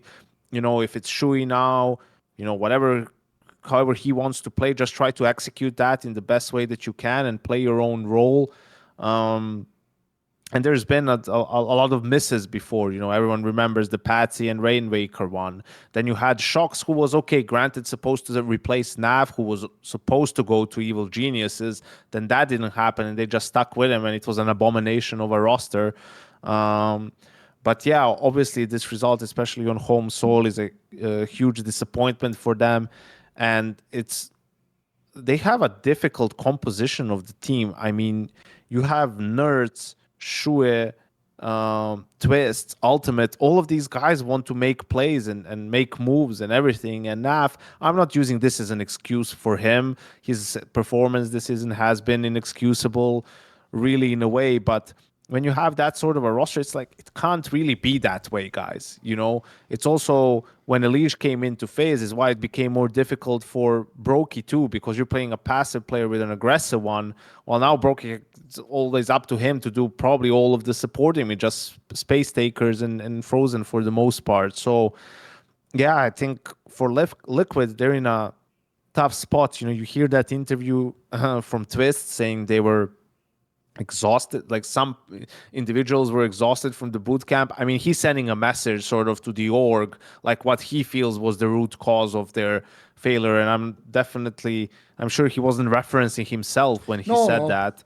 By the way, one thing that reminds me of, everyone forgets this as well, Yanko. There's another aspect about Liquid that hasn't maxed. They haven't even got a coach. There's just an analyst. Yeah, that's what I was going. That's kind of crazy, That's isn't what it? I was going to get into, right? Like we were talking about how for Zonic, and when you have teams like Falcons and these like big name players, you need a certain type of a coach to be able to, avoid exactly what I was talking about. Like everyone has input and everyone has opinions and everyone's talking at the start of the round. Oh, I want to do this. I'm going to do this. I'm going to do that. Like you need to sort all of that out, and you need a coach for that's his strength, and he knows how to do that. It's not necessarily all about, a lot of it isn't about the X's and O's when you come to that level, because you have guys who know how to play, right? You don't need to teach them necessarily how to play. You need to get them all on the same page about how it is that this team is going to play, right? And for Liquid, it just seems there's been too many sort of wasted seasons, right? Where the team just didn't seem to be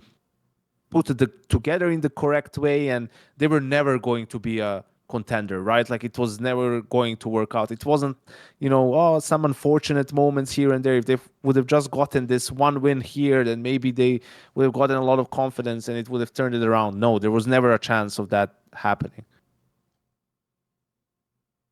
I mean, I would just say that the conversation or the elephant in the room for me in terms of individuals is obviously Naf. I mean, like the way that he had the exit interview also and was kind of like he doesn't even know if he's going to be on the team next season is pretty striking. I don't really.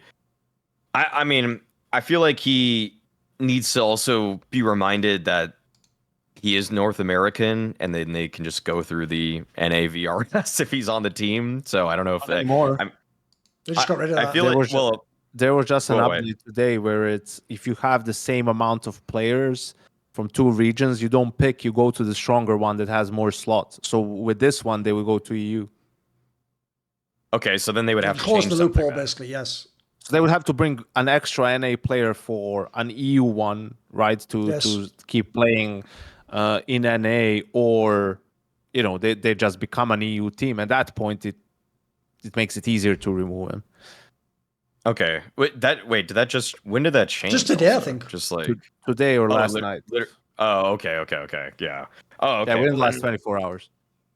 Okay. All right. I'll read up on that one. But yeah, oh man. Yeah, I feel like if he's gone, I feel like things can change a bit. But yeah, I think the big issue also then is the coach thing, which you guys already mentioned. I feel like those two factors, like the lack of performances from NAF as an individual, along with DeMar DeRover should be an analyst, it seems like, but not a coach. But tell me, feel like I'm interested. Yeah. It's like if.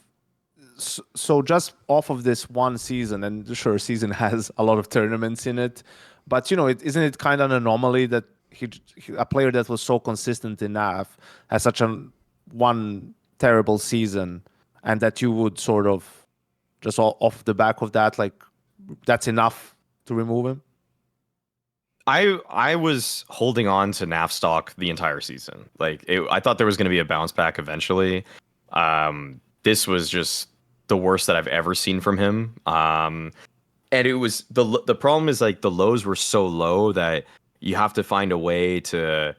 Like the bounce back almost feels too high now. Like what's needed out of him, because what was it, like 4 months straight of him just being almost the worst player in every tournament that he played. That to me, it's hard to say that's just an in-server issue. Like it almost feels like the situation around the team is not going the way that he likes. If you ever see anything like that, you just think the team that player is on is dead, or if the numbers are that low, you're just like, oh, that's their first tournament ever. So it's such a peculiar case. I'll tell you an angle. You just never really see that. I'll tell you an angle, but like, you guys are forgetting, which is I think people accepted NAF playing bad when JKS was there because the logic went, well, they both, similar rollover. JKS has been gone for a while now, mate. Like that's the problem. He kept playing bad after JKS. I think if numbers went up, people would have forgiven him this major. But I think the problem is because he's kind of flatlined. I think people just are done with him. I know what you mean, Yanko. Like, put it this way: the obvious answer, even though this wasn't the case in Liquid, is if he leaves, he might just do the your kin down and get his shit together in another team, right? And then it'll look like maybe he could have stayed in Liquid and been like that. I think that's what people are worried about. Yeah, I mean, the problem is that also there's a lot of I don't know if they were going to even dip back into the American side of this, but a problem is that there's actually, of all North American talent that's coming out right now, the weird niche role that is actually seemingly sprouting up with a lot of talent are people like George, people on Wildcard, you have JBA, like all of these kind of like late round sort of anchorish players that NAF already is like. That's like the best talent in North America right now for some, I don't know why. Like it's basically, I think there's something to be said about the fact that the people that are playing the best in North America as individuals are guys that play away from the team. You just set them out to little solo missions and lurks, and then they just get to focus on themselves and not think about like how to play amongst a pack. Like there is no drought of that right now. It's the entry fraggers that are really having a difficult time, or oppers that are popping up, or lack of them that are popping up in America. So there's some suitable replacements right now if they want to go that route. But then again, if you're just opening the doors to a European team completely, I'm not sure if Liquid have assessed the numbers here, because for a while, I actually myself haven't really seen them as North America's team. I know they're running some efforts in Austin to like have watch parties here. But speaking about the business side, I'm not really sure if they're holding on to a core North American fan base as they once were, when they have, again, zero American representation. There's no one is even American on this team at all. So what are you like even a fan of here if you're from this area? I guess if you're actually like DeMar DeRover is American technically, but like I'm not. I slipped my mind at first. I don't know. I think they might just go the European route, because in other games they're not really like an American organization or anything like that. By the way, I also think that the failure is more on the org side. So wait a minute, you wait to sign. By the way, the joke is, he should be the one saying to you, I'm going to trial before fucking signing. Never mind, like, oh, can I join? Like, he's already accomplished, he lapped your entire org for the last 2 years. So first of all, you just signed that guy 3 months ago or whatever, with a full contract to commit to him. Then you sign a coach. What, you're going to play out a fucking major cycle with no coach and a trial IGL? Well, then you deserve to fucking lose. There you go. How about that? And also, actually, if anything, Yanko's point actually is more motivation. Now you don't have to keep fucking around with the whole, like, but 2 NA plus 2 EU plus 1 from it. How about just be a real team now? Just put the best team you can in the server and try and win the major. If that means you have to be European, then fucking check if you got a pair of knots. Are you trying to win the major, dickhead? Then you have to be good enough to qualify from Europe. That's not a big deal. Every European team does it. Just fucking go. If there's no NA talent, then stop the excuses and just get European players and be really good. And get a coach, for fuck's sake. I agree on that one, by the way. If we're going to blame Zonic, well, they don't even have a coach. They have some fucking guy in demos like, hello, guys, watch out for that. Who knows what the fuck he's doing, mate? Get out the fucking server. Get a real coach in there. Get a real coach. Whether that's Saw or Ash, whoever you want, pick a real coach and sign him, for fuck's sake.